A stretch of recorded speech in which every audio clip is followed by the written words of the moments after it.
Welcome in to another episode of the PFF College Football Show. Max Chadwick alongside Dalton. Wasserman here with our full preview and predictions for the 12 biggest games in Week 10 of college football. Dalton, it's a pretty good week overall. Got 3 games between ranked teams. I would say it's a weird week, though. There's a lot of games that you and I were talking about pre-show that could get very weird. And to kind of emphasize how weird this week is, one of the we're doing 12 games today, and we're not doing Ohio State, Penn State. If you told me preseason, rank your top 5 games of the year, that would have been in my top 5.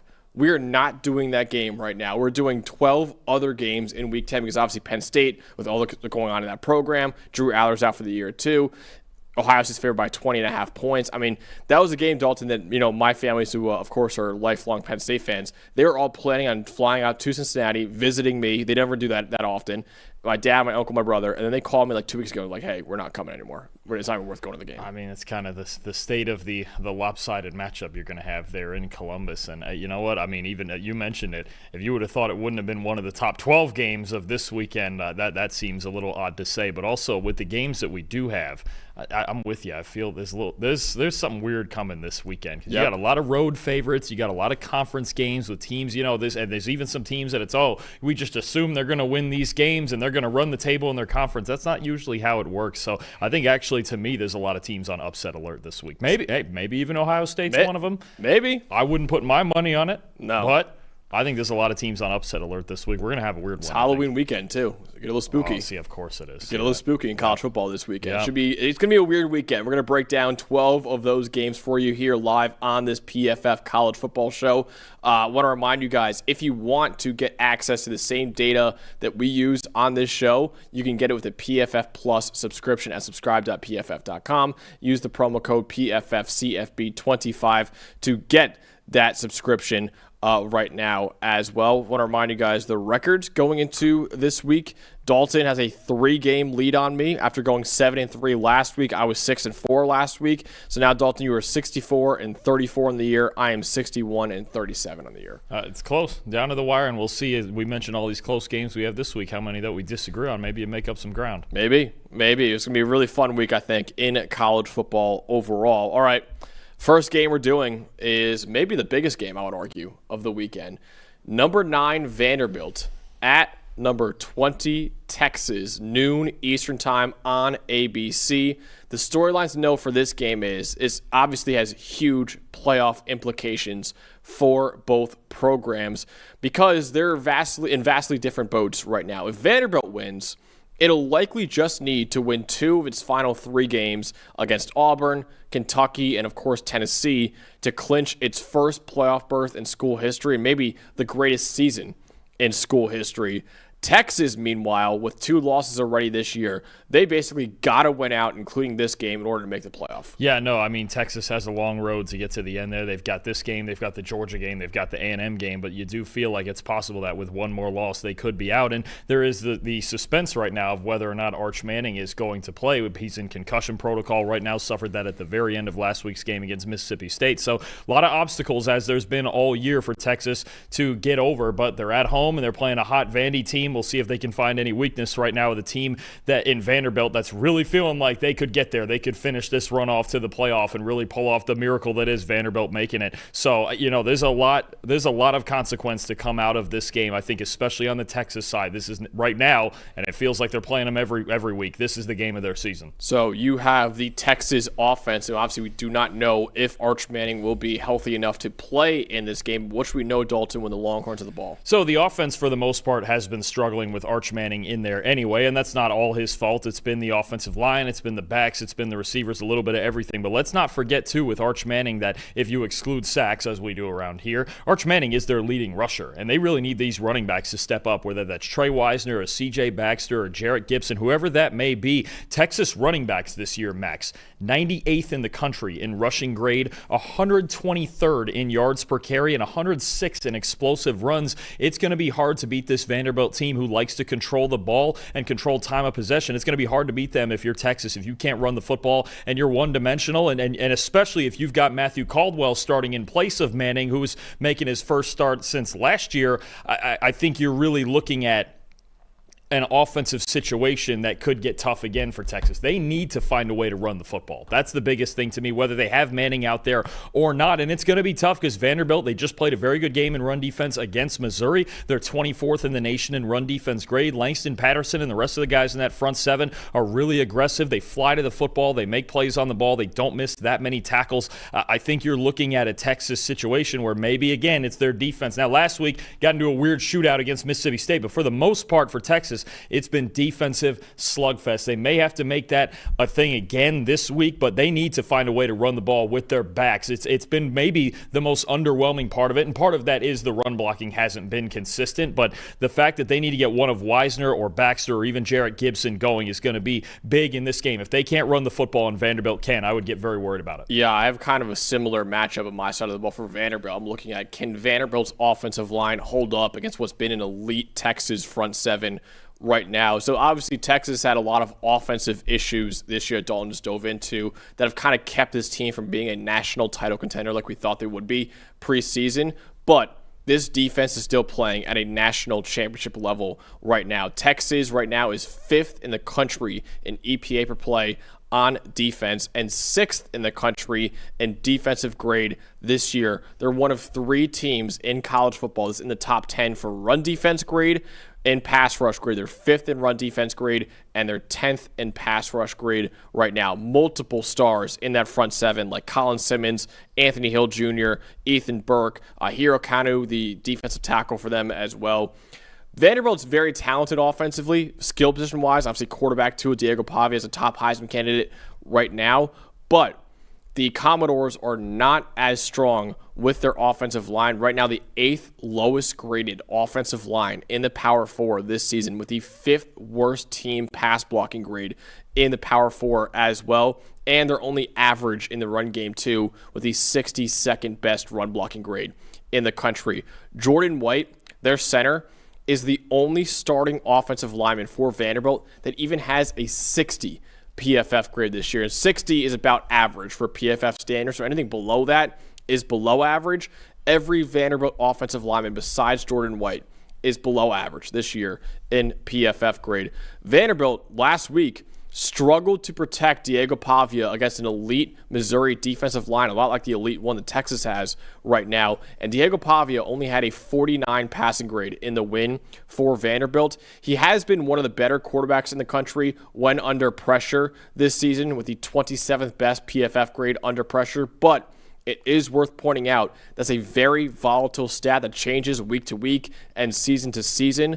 So the Commodores may have to hope that Diego Pavia has more magic under pressure in this game. Yeah, and they didn't make any big plays really against Texas last year, right? And obviously last year's Texas team was better than this one, but still a very good defense you're dealing with. In last year's game, Vanderbilt only had one play that gained at least 20 yards against Texas. It eventually was a 27-24 win for the Longhorns. So creating a handful of big plays just to make the difference against this Texas team. And then as Mississippi State and Kentucky found out the last couple weeks, finishing them off in the fourth quarter, right? Because Texas, with that defense, they continue to make stops and they keep them in games. But there's going to be a lot of suspense on both sides of this, especially as we get further into the week, not knowing if Arch Manning is going to play. Definitely. All right, Dalton. So in what is maybe the biggest game of Week 10, in a game that is huge for Vanderbilt's playoff hopes and obviously could kill Texas's playoff hopes if they lose this game, who will win between Texas and Vanderbilt? I like that Vanderbilt's finding different ways to win games. And when they played Texas last year, again, it was only a 3-point loss for them. They held up pretty well. Their defense held up pretty well against a better Texas offense last year. I like the momentum that their defense has coming out of this Missouri game. I don't love the way that Texas is running the football right now, especially if they don't have Manning, who is their leading rusher, and you're relying, if he's out, on Matthew Caldwell to make his first start since last year with Texas season on the line. I think Texas defense can absolutely keep them in this game because they will keep them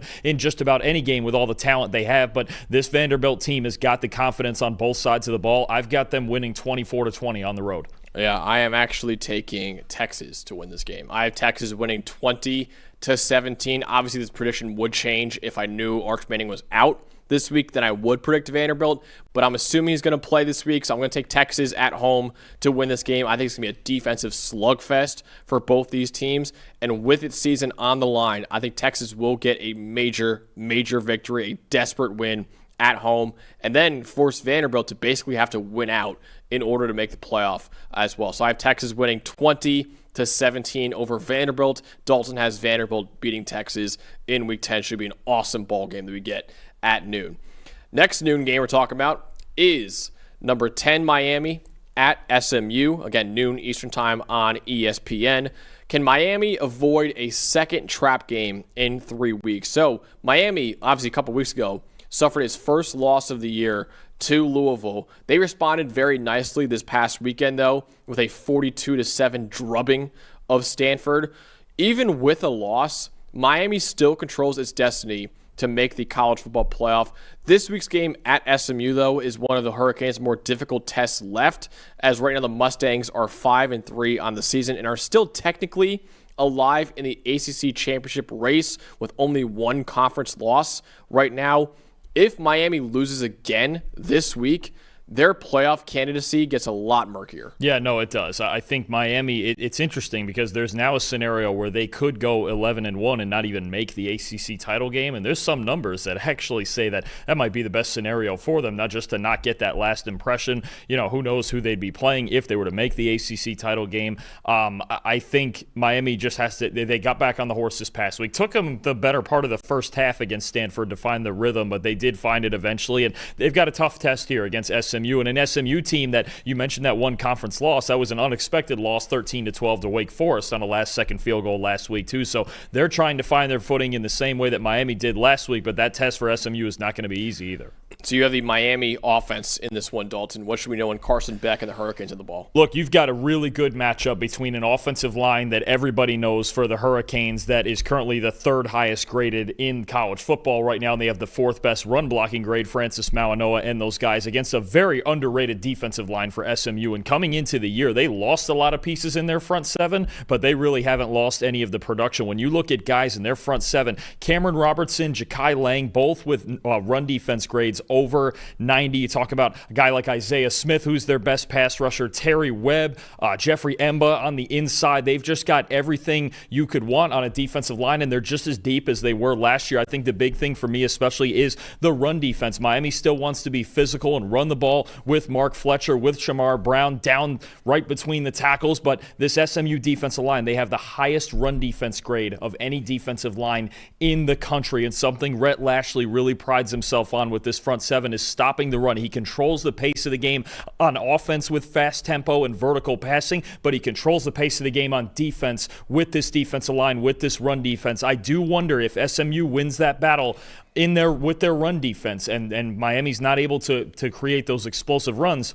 Then you put Carson Beck in a situation where he doesn't get to use play action. In the last couple weeks, his passing grade without play action has really dropped. It's been a problem. Miami's going to want to get behind this offensive line and run the football. SMU poses a really tough challenge for that. Yeah, I have the SMU offense in this one. I have a very similar matchup. Is can SMU continue to protect Kevin Jennings at an elite level against an elite Miami defensive line? The Mustangs right now have been one of the best teams in college football at protecting the quarterback this year. Their 85.6 pass blocking grade is second in the nation to only Oregon among all teams right now. 4 of 5 starters on the offensive line for SMU have at least an 80 pass blocking grade this year. So it's an elite offensive line at protecting Kevin Jennings. Logan Parr, their left guard, is 4th among all guards in the country with a 91.2 pass blocking grade this year. But obviously, that front five will be tested more than ever before this week against Miami's defensive line, one of, if not the best defensive line that we have in college football. 91.2 pass rush grade for Miami this year, second to only Louisville in the country. 42.6% pressure rate is 6th in America. Ruben Bain Jr. and Akeem Mesidor are 2 of the 15 highest graded edge rushers in the country, and Ruben Bain Jr. has a 94.7 PFF grade right now, which leads all players in the country regardless of position. It is worth noting, too, that SMU is coming off a season-low 48.8 pass blocking grade to Wake Forest in their loss this past weekend. And considering Kevin Jennings, their quarterback, is only 98th in America in PFF grade under pressure, SMU's offensive line must rebound this week against Miami's defensive line. And Dalton, Kevin Jennings, too, is a quarterback that we know likes to hold on to that football. He probably can't do that in this game. Yeah, no, absolutely. And well, he's probably going to do it anyway because we know he likes to improvise. But Savion Byrd, the left tackle, and P.J. Williams, the right tackle, are going to be in the spotlight against Bain and Mesidor, and that's going to be a big thing. Can they get early pressure on Jennings? And he's going to want to play that roller coaster improvised football that we know he can. I really think on both sides, too, Max, on these fronts we're talking about, this game is going to come down to turnovers. I think when you talk about Carson Beck and the 4 interceptions he had against Louisville, and sometimes those can come in spurts, and Kevin Jennings, honestly, is maybe more than any other quarterback in the country. You don't know what you're getting out of him play to play. It could be the best play you've seen all year. It could be the worst interception you've seen all year. So I really think it's a matter of which defensive line can control the game, can create consistent pressure, and then you force the other quarterback into mistakes. I think this game very well could come down to the turnover battle. So Dalton, will Miami avoid its second trap game in 3 weeks, or will SMU deliver a massive upset? I think you've got this is one of several. I mean, all of these ACC games we have today, you've got road favorites, I think, going into tougher than expected tests. And I know SMU is coming off a loss, but they're still a darn good football team. I think especially with a really good front seven. I think this is going to be a tough game. I have Miami winning 27-21, but do not be shocked if the defenses actually control the pace of this game as opposed to all the big names, Carson Beck, Mark Fletcher, Malachi Toney. On the other side, you've got Kevin Jennings, R.J. Maryland. I think you're looking at a game that to me, it really does come down to who's going to make mistakes in the big moments with these two quarterbacks. Carson Beck, especially without play action, his passing grade without play action is down to about a 63. It's not great. So I think both teams are going to want to run the football and play a little bit safer, but who is going to make that big mistake in the big moment? I do think Miami's defensive line still makes the biggest difference in this game against SMU's offensive tackles, but this game's going to be close to the vest. I think a defensive battle. Yeah, I think so too. I've got Miami winning by a little bit bigger margin. I have 31-17, so I do have Miami covering that spread in this one. I think their defensive line will flex their muscles in what's been an inconsistent SMU offense this year, and I think Carson Beck will take care of the football and lead Miami to a victory on the road too. So I have Miami winning this one 31-17 over SMU. All right, next up, the only group of 6 game that we have this weekend that we're previewing, I should say. Navy at North Texas, noon Eastern time on ESPN2. Very consequential game in the American Conference and by proxy, the college football playoff.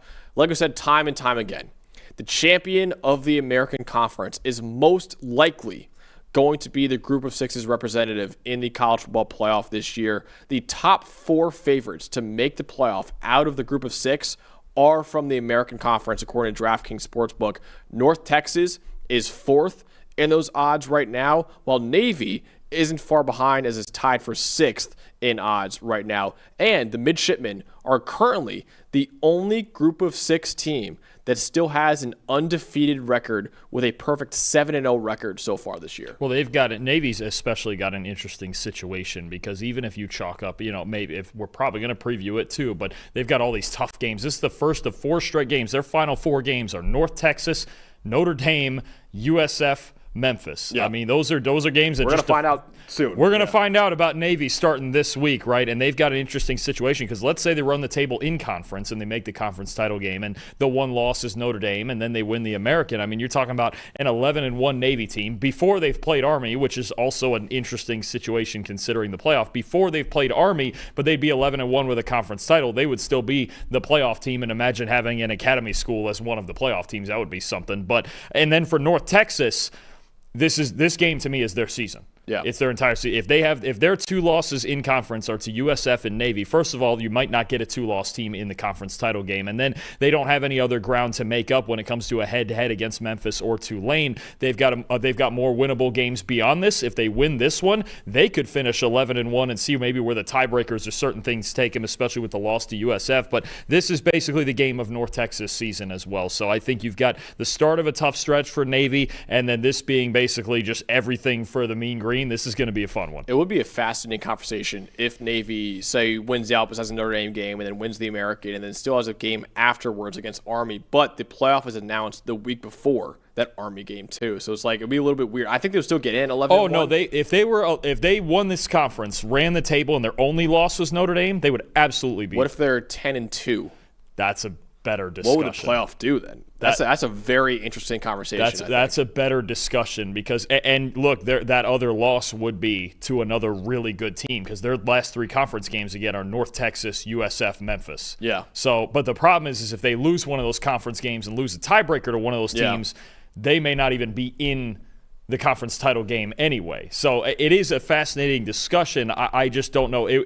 There's a lot of this, the top of this American race that could come down to tiebreakers, and that's going to get real complicated later on. But in the case of Navy, a lot of those are going to be head-to-head with these big games coming down the stretch. Yeah. All right, so Dalton, you have the North Texas offense in this one. What should you know for them against Midshipmen? I think the biggest thing to know with North Texas young quarterback Drew Messmaker is that he's going to be seeing a lot of pressure in this game. Navy's not great in coverage, but they blitz a lot. In fact, they blitz at the 5th highest rate in college football. And you look at the difference in Messmaker's numbers when he's blitzed versus against a standard rush, 89.7 passing grade against the standard rush. That's one of the best marks in the country. 11 big-time throws, two turnover-worthy plays. Against the blitz, that passing grade goes down to 71.7 with 5 big-time throws and 6 turnover-worthy plays. How often can Navy keep North Texas in obvious passing situations so they can keep sending pressure? Because it's a small sample, but there's a little bit of evidence that Messmaker will rush into decisions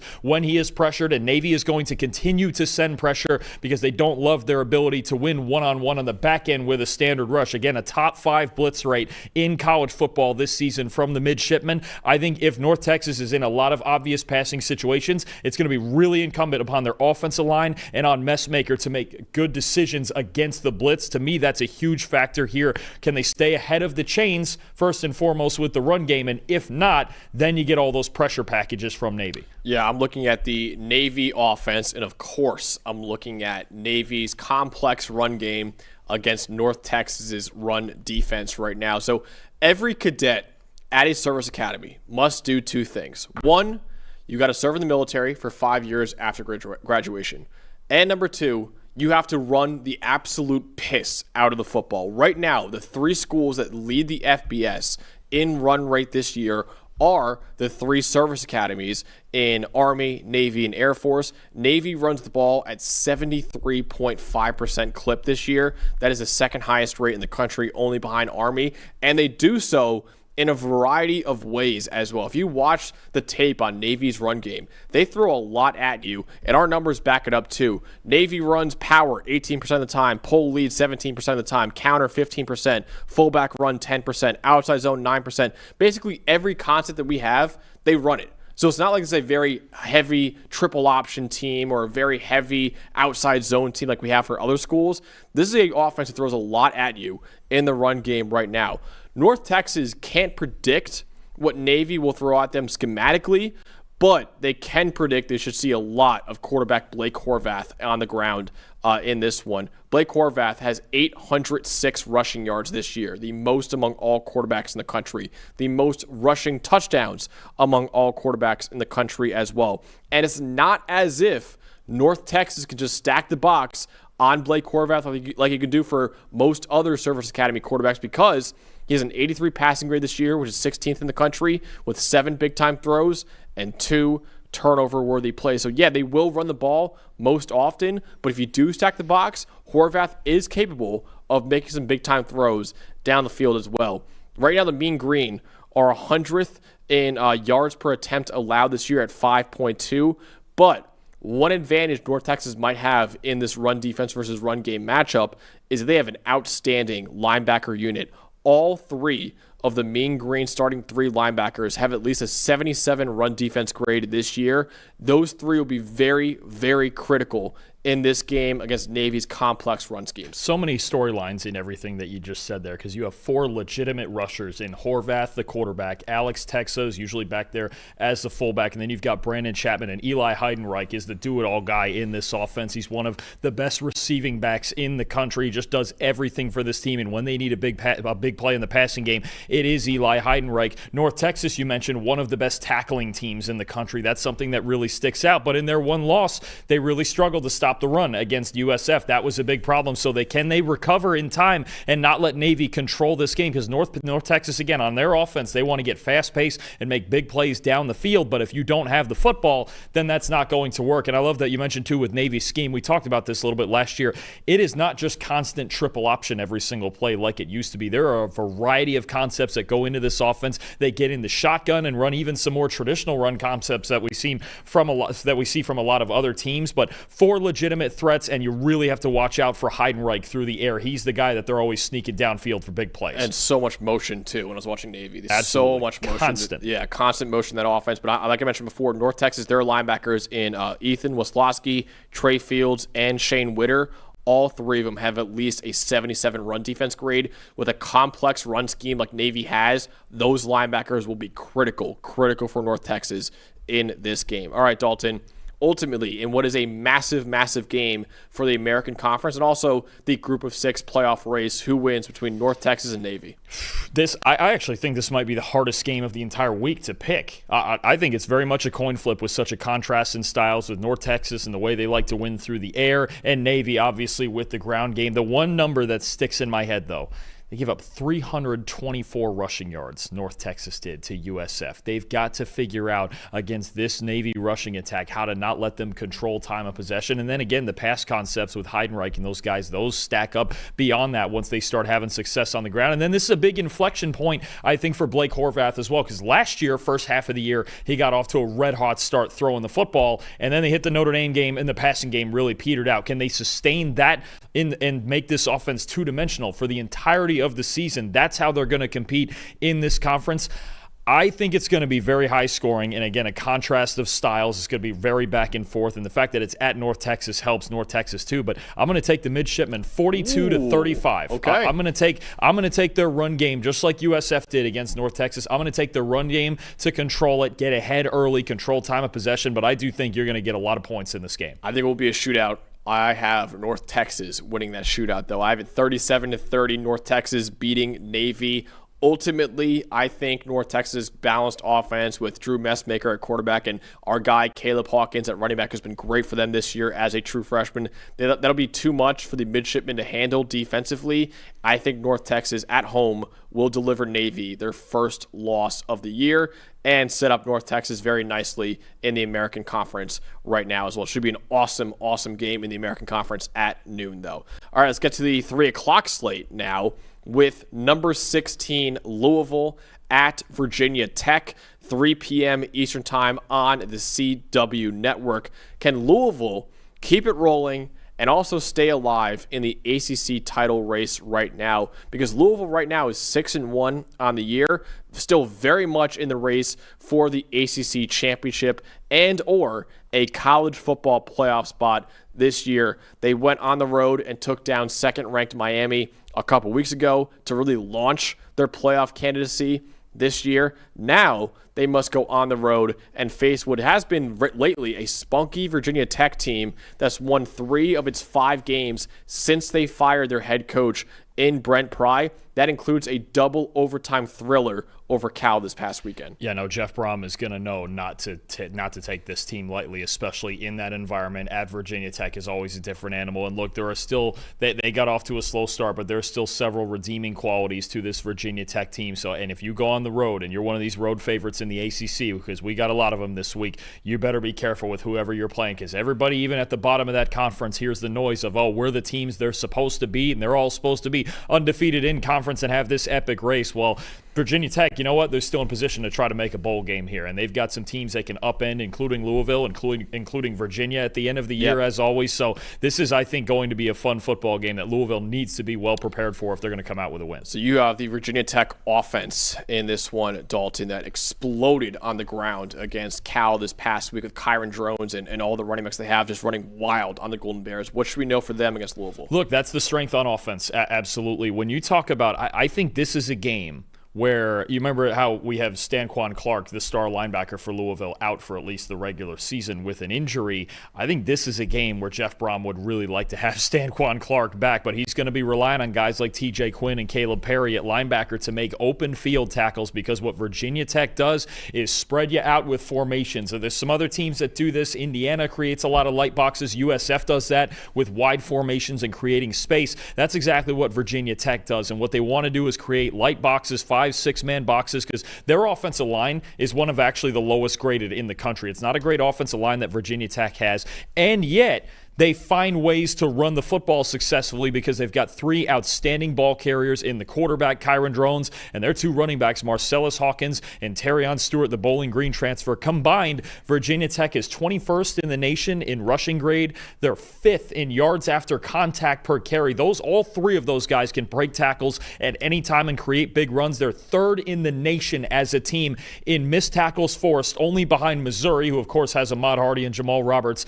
and Jacksonville State, who's got Cam Cook having a hell of a year down there too. So I think when you look at Louisville, their defensive line very well could control this game, and if they get Virginia Tech in obvious passing situations, they're at a huge advantage with Clev Lubin and their pass rush. But early downs are going to be big, and I'm telling you right now, Max, making open field tackles for Louisville at the second level is going to be a big determinant of their success on defense. On the ground, Virginia Tech forced 20 missed tackles against Cal last week. That's been really a theme all year with this Virginia Tech offense. If you don't tackle well, you're going to have a problem. I think that's really where Jeff Brom and this Louisville defense, they're going to focus first, is we have to slow down these guys in the open field or we could really get hurt like Cal did last week. Absolutely. I'm looking at the Louisville offense in this one. Can the offensive line hold up just enough to take advantage of the Hokies secondary in this one?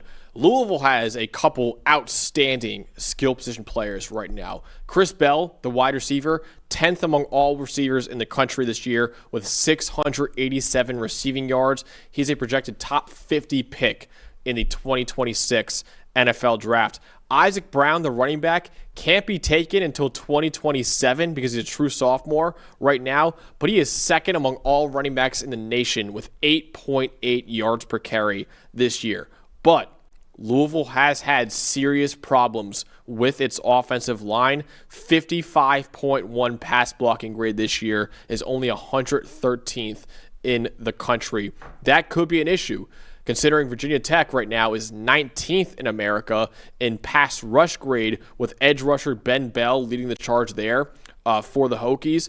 But if they can hold up in pass protection, you see right there, Virginia Tech is not very good at all in coverage grade right now. The 2nd worst coverage grade in the Power 4, the 5th worst coverage grade in the entire country. They have allowed an explosive pass on about 18% of dropbacks, which is the 4th worst rate in the Power 4 right now. So if Louisville's offensive line can hold up just enough against what's been a really good Virginia Tech pass rush this year, Chris Bell, Colin Lacey, maybe even Isaac Brown out of the backfield, they could have a field day against that Virginia Tech secondary. And Miller Moss with a 38 passing grade under pressure. A big theme with him, obviously, though, is working around that offensive line. We saw it against Miami. Lightning quick average time to throw, less than 2.6 seconds for this year. So I think that is going to be another theme, as it's been lately for Louisville, is Miller Moss getting rid of the football, making quick decisions, and Jeff Brom really helping him out with the play calling, some screens, some shorter passes, some things that Moss can get to easily against any coverage. So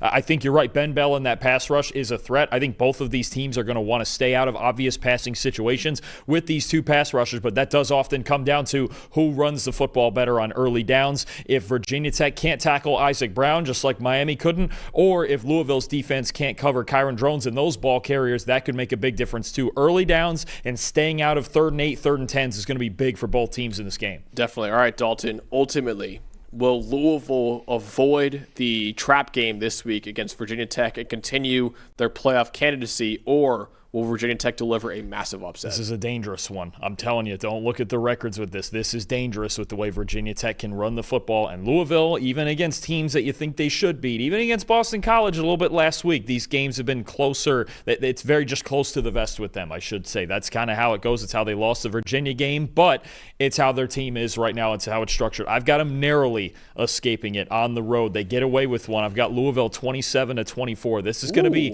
going to be a battle. And again, I think first down especially is going to be big in this game. Who can pick up chunk plays on first down in the run game on both sides to not allow their quarterbacks to be having these pass rushes coming down their throat the whole game? I've got a close win for Louisville, but I think this is going to be tough. See, I actually have Louisville covering right now. I have Louisville winning 35-20 over Virginia Tech. I think both defensive lines in this game have a clear advantage over the opposing offensive line, but Miller Moss has proven he can get the ball out very quickly. Before, you saw it in the Miami game when they beat Miami, and the Cardinals have the playmakers too to give what's been a really bad secondary for Virginia Tech this year that could give them a lot of issues. So I do think Louisville will win this game, and pretty comfortably by multiple scores, winning 35-20. But like Dalton said, this is not a game that the Cardinals can just look over in Virginia Tech right now. All right, before we get to the other 8 games we have in our preview, we got to do our favorite segment here on the show. That is our upset picks of the week, which means please throw in your upset picks right now to join the No Sunday Show parlay for this week. We actually got word today, Dalton. Reports say that it is hitting this weekend, Halloween weekend. It is hitting. Oh, you got your sources on it. I got sources on it. You got sources on it. That's so good. Throw your upset picks in there right now. Just to remind you guys how we do this, we are picking an underdog of the week by the money line. And if that money line hits, if they win, you get whatever their money line was added to your point total right now. So I currently still have a massive lead on both you and Eli right now. I have 994 points on the year, which is actually a new PFF College Football Show record. We've only done it for 2 years, so it's weird calling it a record, but it is a record right now. Eli's at 417, and you are at 324 right now. So I'll go first because I'm the leader right now.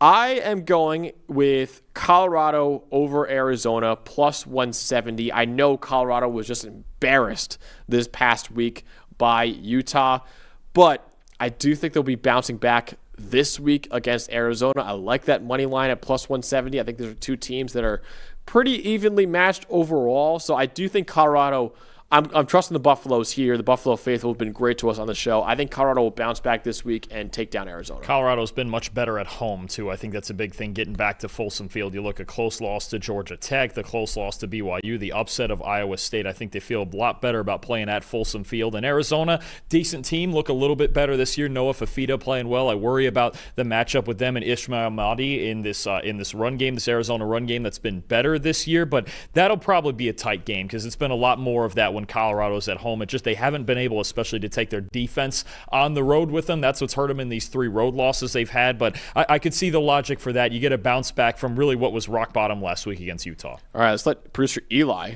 go next too. Eli, what do you got for your upset of the week? I am going with a juicy one. I'm going with Cincinnati over Utah plus 270. I think the spread is too wide. I think that's going to be a really close game. I think Utah just hasn't looked as good as I think we all kind of thought they would this year.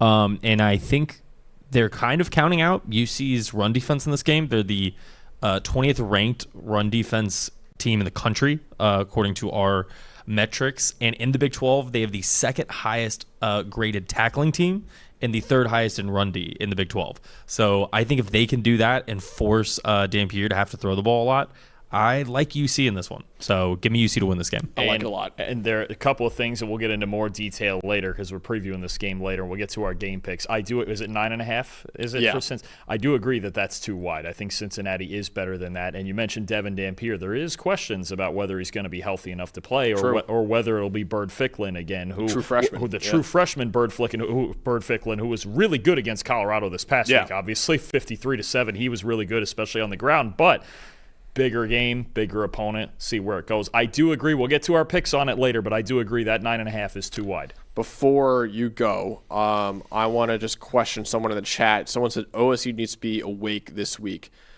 Robert Williams, please answer in the chat. Are you throwing in Penn State as your upset of the week or not? I don't know. You didn't officially say it, so just please let us know in the chat whether or not you were saying Penn State over Ohio State. I do think, for a quick note on that one, it is because of the talent that Penn State does have on defense, right? They still have denied Dennis Sutton and Zane Durant and A.J. Harris on the outside. I do think it presents a new fun challenge for Julian Sayin, who lately has just gone completely unchallenged. He's been so good, and we both right now have him at the top of our Heisman rankings. But I do think that defense does at least present a new challenge for Julian Sayin. The bigger reason that Ohio State is such a big favorite there is because we don't know how in the world Penn State is going to score. But I think that is a fun storyline to watch, is Sayin against that defense that still has a lot of talent. Yeah, so just let us know in the chat whether or not you're taking that OSU one. I won't throw it in just yet, but let us know if you're taking Penn State now. It's an interesting one. All right, Dalton, what's your upset of the week? All right, I'm going back to the American. And look, this conference is talented. This conference is deep. This is going to be a couple of second-tier teams, that are considered more so in this conference. But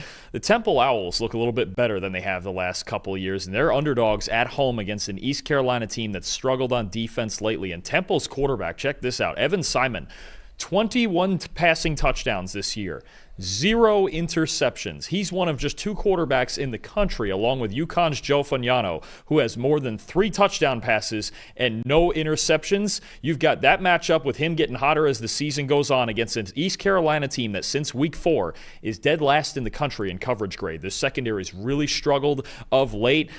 Caden Hauser's going to he's going to have to get East Carolina through this game on offense if they want to win it. But Temple is plus 164 as a home underdog against East Carolina coming in there. They've played well at home. I'm going to take Temple and Evan Simon and their hot offense against the Pirates. So this was actually one that I had originally, and then I changed my pick to Arizona State over Iowa State. And then it was announced actually today that Sam Leavitt is out once again this week. So because he's out, I changed that pick, and I wanted to go back to Temple, but then you threw it in the sheet already that you took Temple, so I had to go with Colorado. But I do love this one too. That would have been my pick if I could have it. I think so. I think Temple's underrated. I mean, their 3 losses are by Navy to 1 point, and you could argue they should have won that game. And then the other 2 losses are Georgia Tech and Oklahoma. That Temple team is better than we've seen the last couple of years, and their offense is pretty darn good. Jay Thomas in the chat saying, "Oh, hell yeah, Dalton. As a Temple alumni, I endorse this pick." And he goes, parentheses, "I'm actually really scared they're not going to get that 6th win, though. Their schedule is tough." It is. And East Carolina, look, East Carolina's not a bad team, but I think Simon's got a really good matchup against the back end of their defense that's struggling right now. Yeah. Drake Holiday called me a ball knower in the chat, I believe because I picked Arizona to lose, and he's an Arizona State fan. Oh, okay. That's probably why. So I am a ball knower overall. So at least if you jumped off Arizona State, then you jumped on to Arizona losing, and he's feeling good about that. Okay. We didn't get an answer from Robert Williams, so I'm going to say it's not part of the parlay, because that would be an unbelievable addition to the parlay. Yeah, it would make it $1 million. I don't even know if they'd let us do it. I don't know if they would let us do it. But the other ones that we have in the chat, and please keep throwing them in. I could add them in last second if you need to. But as of right now, we have obviously ours, Colorado, Cincinnati, and Temple. Our own parlay is $10 wins $264 right now. Pretty good payday for us. But the chat parlay, we have those 3, and then we have Delaware over Liberty at plus 136. Yeah, like that Liberty's really struggled this year. And Delaware's looked pretty good this year, too. Yeah, they've made a good transition up from the FCS. I like that. A game that we're previewing later on, Nebraska over USC, we have as well. We'll get to that later on, what our predictions are. And then Donnie threw in one that I actually don't mind, too. The one you actually don't, that you said you were considering, Duke over Clemson.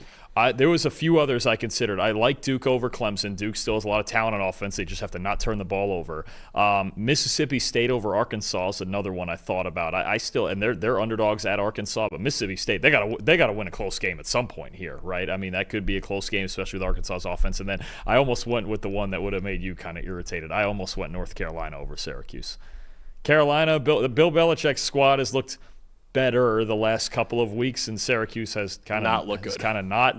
Ricky Collins at quarterback has not gone great for the Orange. I think that's this a year. Friday game too. I think that's on Halloween. I could see. I almost went UNC over Syracuse, but there wasn't as much value as this Temple one, so I went this way. So $10 for that parlay wins $4,518. A little shorter this. Shorter. Okay. What is it? Only 6 games? We have 6 in there. Yeah, only 6 games, just for fun. Actually, let me see. You want to throw Carolina in there? You want to throw one more fun one in there? Well, no, you only get one one pick. No one said it in the chat, so. Okay. This is for fun. See what the parlay would have been if Penn State was included in that from Robert. Oh, okay. That goes from a $4,500 parlay to a $43,000 parlay. That sounds about right. That's because Penn State's plus 850 right now to beat Ohio State. Is it still, what, about a 21-pointer? Yeah, I'll take it out because we didn't get confirmation. But yeah. Also say Jim Knowles' revenge game. Remember that. Oh, boy.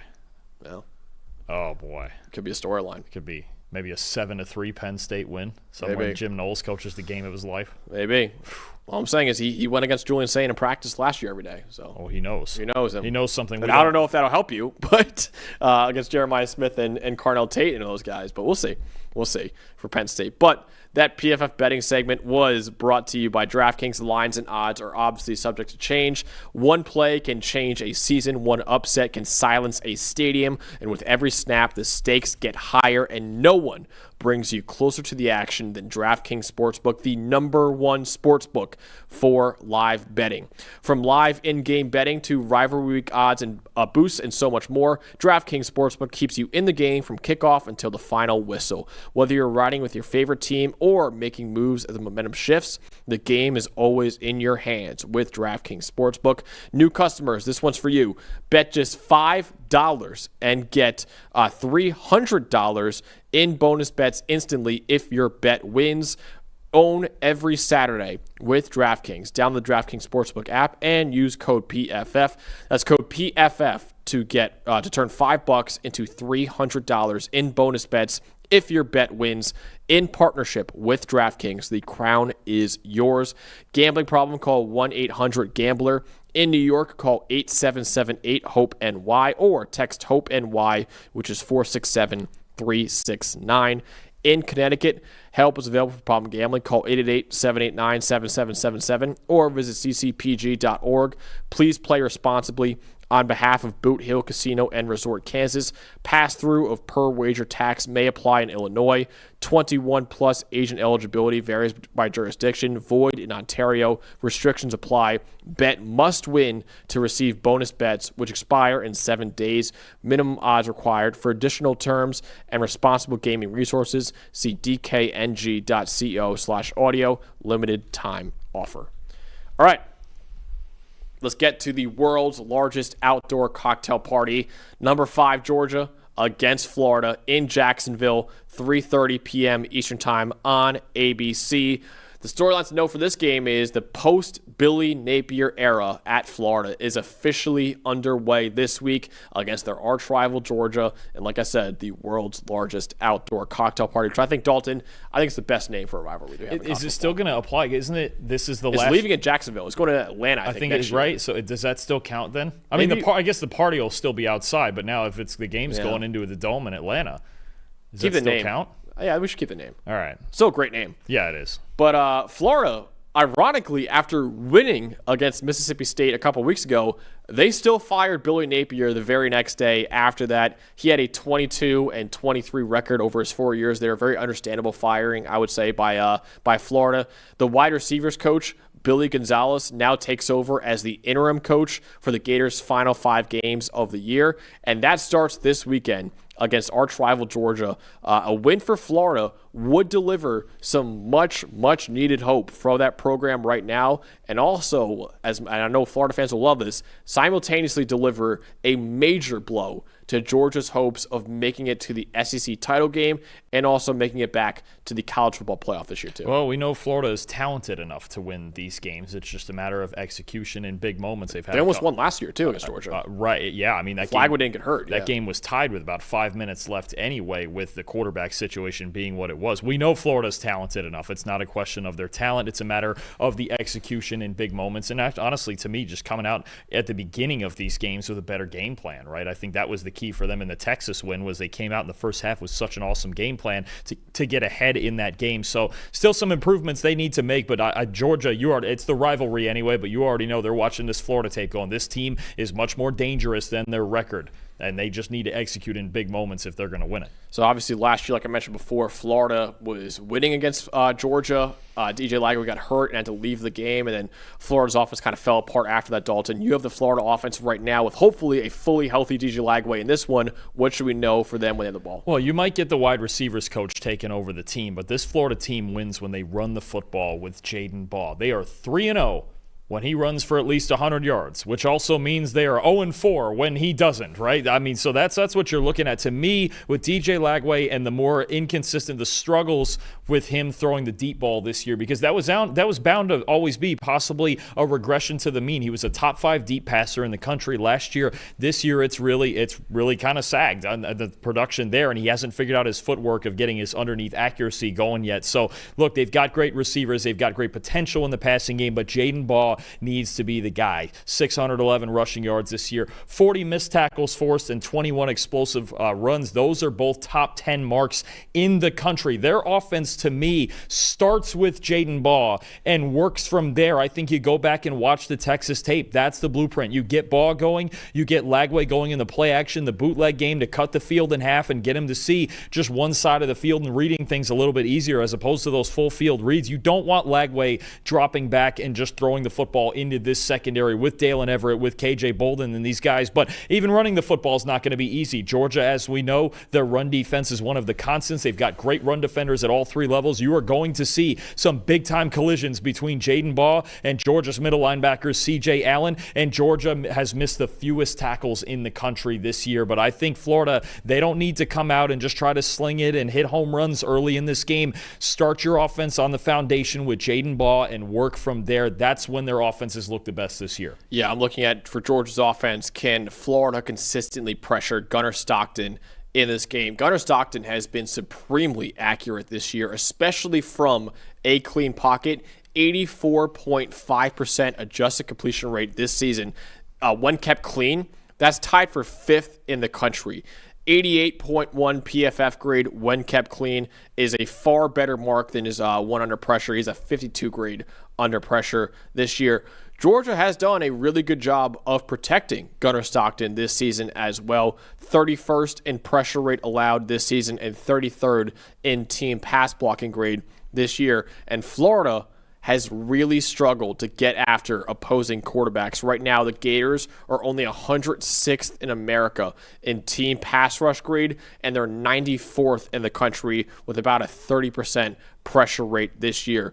A major reason for their struggles could be that star defensive tackle Caleb Banks, who many people think could be a first-round pick in the 2026 NFL Draft. He's only played in 1 game this year due to an injury on his foot that required surgery. He probably won't be playing in this game either against Georgia. So if Florida can't consistently pressure Gunnar Stockton this one against a really good offensive line, their chances of getting an upset over Georgia, I would say, are very, very slim. Yeah, I think a couple of things here. They have to stop the run as well, and their defensive line has generally done a very good job of that, even if they haven't really gotten to the passer very much. The other thing, too, is I think on early downs, and Mike Bobo does a great job of protecting Gunnar Stockton, too. Now, there are moments this year where he's had to throw the football downfield, but still a very low average depth of target for him, and he's thrown the 12th most screen passes in college football this season.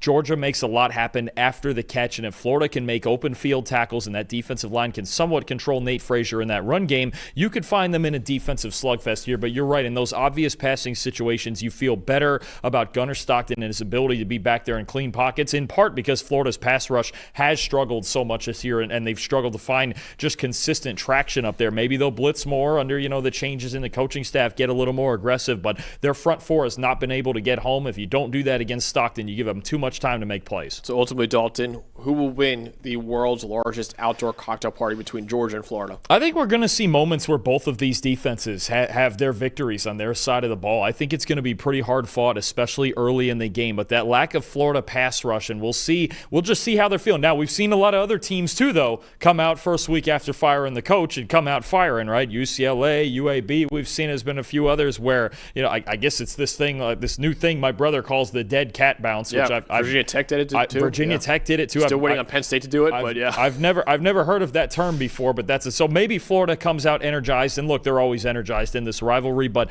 Georgia's the better team. I trust especially their defense more at all three levels in run defense. I trust that they will have enough to prevent Jaden Ball from going crazy on them and make DJ Lagway beat them with his arm, with the lack of accuracy he has. Georgia 27, Florida 20. I have 30-21 Georgia beating Florida in this one. I think Gunnar Stockton will perform well with plenty of clean pockets to work from this week too. And I do think the Gators will lose the world's largest outdoor cocktail party in Billy Gonzalez's first game as interim head coach. I don't think the Florida run game with Jaden Ball will be that great in this one against what's been an elite Georgia run defense this year. If you've got to rely on DJ Lagway to win you this game too, I don't know if he could do it. So I do feel comfortable picking Georgia by 9 points in this one, covering that spread, 30-21 over Florida. All right, next up, number 13, Texas Tech at Kansas State. 3:30 p.m. Eastern Time on Fox. Can Texas Tech avoid a second trap game in as many games as well? Because last a couple weeks ago, I should say, they suffered their first loss of the year on the road at Arizona State. The Red Raiders responded really nicely this past weekend with a 42-0 shutout win over Oklahoma State. Though it's worth pointing out, Oklahoma State is currently the worst Power 4 team according to PFF's power rankings this year. Texas Tech has an opportunity to prove that it's still a top contender to win the Big 12 this weekend against Kansas State on the road, who's won 3 of its last 4 games after starting the year 1-3. If Texas Tech loses again, though, that might be a death blow to their chances of winning the Big 12 and also making the college football playoff. Yeah, this year for too. sure. It's going to be about bouncing back from a loss, right? And a loss maybe they feel like they shouldn't have had against Arizona State, but they fell behind in that game and they had a hard time creating explosive plays. And now you've got the interesting story at quarterback with Baron Morton coming back from missing the last 2 games. And there's nowhere else to go now with Will Hammond and the torn ACL. If Morton struggles or he gets hurt again, then you're talking about a real struggle at quarterback, and that could be this team's kryptonite. So there is a storyline here: is Morton 100%? Because even if he's not, he's going to have to play. You figure he's probably their only hope at this point at quarterback with Hammond out. This is an interesting game here. I really think this has got some sneaky, close game, I would say, kind of alert here. And Kansas State's been playing better lately, too, really playing with nothing to lose since they're already, 4-4, I believe it is, on the season. They had their early struggles, but they've been playing better lately. Chris Kleiman is keeping that team, playing with pride and trying to get to a bowl game anyway. But Texas Tech has a very interesting situation here. I don't think this is a cakewalk. Definitely. So you actually have that Kansas State offense against what's been one of the best defenses in the country this year in Texas Tech. What should we know when the Wildcats have the ball in this game? What I think is interesting is this Kansas State team, especially with some Dylan Edwards injuries, that they've struggled to run the football and they've had to lean on Avery Johnson and his arm more. And actually lately he's been getting it done. And I think a big thing this year is if you look at Avery Johnson against a standard rush when he's not blitzed and he's not sped up in the pocket and having to improvise too much, you look at him against non-blitzes, an 87.6 passing grade. That's a top 15 mark in the country with 10 touchdowns and no interceptions. And you think about Texas Tech and that front 4, you could say a pass rush max at the height of their powers. Sorry, I had to do it. David Bailey, Romello Height off the edge, Lee Hunter on the inside. Obviously, I was waiting for the boo from Eli too. But, I think you look at that, and honestly, they're 115th Texas Tech in pass blitz rate. They would be 10 spots lower than that, except for the fact that against Arizona State, the one game they lost, they started blitzing a whole lot more, 25 blitzes in that game. So I think when you look at Avery Johnson versus this 4-man rush, number one, is he going to get the football out in time quickly enough? Because they have not played a pass rush, Kansas State, anywhere near. Yeah. They've only played two other teams in the top 75 of pass rush grade this year. UCF, who's really kind of ballooned up there with some games against bad teams, and Kansas also, which isn't a consistently great pass rush. Avery Johnson hasn't seen a 4-man rush like this, and I'm curious if he can keep up that success throwing the football against those standard rushes. And there are going to be times like Sam Leavitt had to for Arizona State that Avery's going to have to improvise and just make some plays and take some chances. So you mentioned before how dominant the Texas Tech defensive line has been this year. Their offensive line has also been really, really good this year. I'm looking at their offensive line against Kansas State's defensive line in this one. So like I mentioned before, their defensive line for Texas Tech has garnered a lot of the praise this year, and deservingly so. But Texas Tech as a team has been dominant in the trenches this season. 74.2 offensive line grade this year is 12th in the Power 4. They're 8th in the country in pressure rate allowed, and they're 32nd in the country in run blocking grade this year, too. It's also important this week because, like Dalton mentioned, Baron Morton will be back after missing the last 2 weeks with a re-aggravated knee injury, and he's much better when kept clean versus when pressured. 88.8 grade from a clean pocket, only 56.3 from under pressure. If he does play, and it feels like he will play this week, because I feel like he could have played last week, they said, too, against Oklahoma State. But Joey McGuire said that they could get by against Oklahoma State with Will Hammond, and obviously they did that in that one. But Baron Morton, if he's playing in this one with that knee injury, he probably won't be very mobile. Right, so you're going to need that Texas Tech offensive line to continue to dominate. Kansas State is a very good linebacker unit with Austin Romaine, one of the best linebackers in the country, and a really solid secondary too. But the Wildcats are much weaker up front in the defensive line. 65.5 pass rush grade this year, 109th in the country. And in the run game, they're 106th in the country in rushing yards before contact per attempt allowed at about 2 per carry.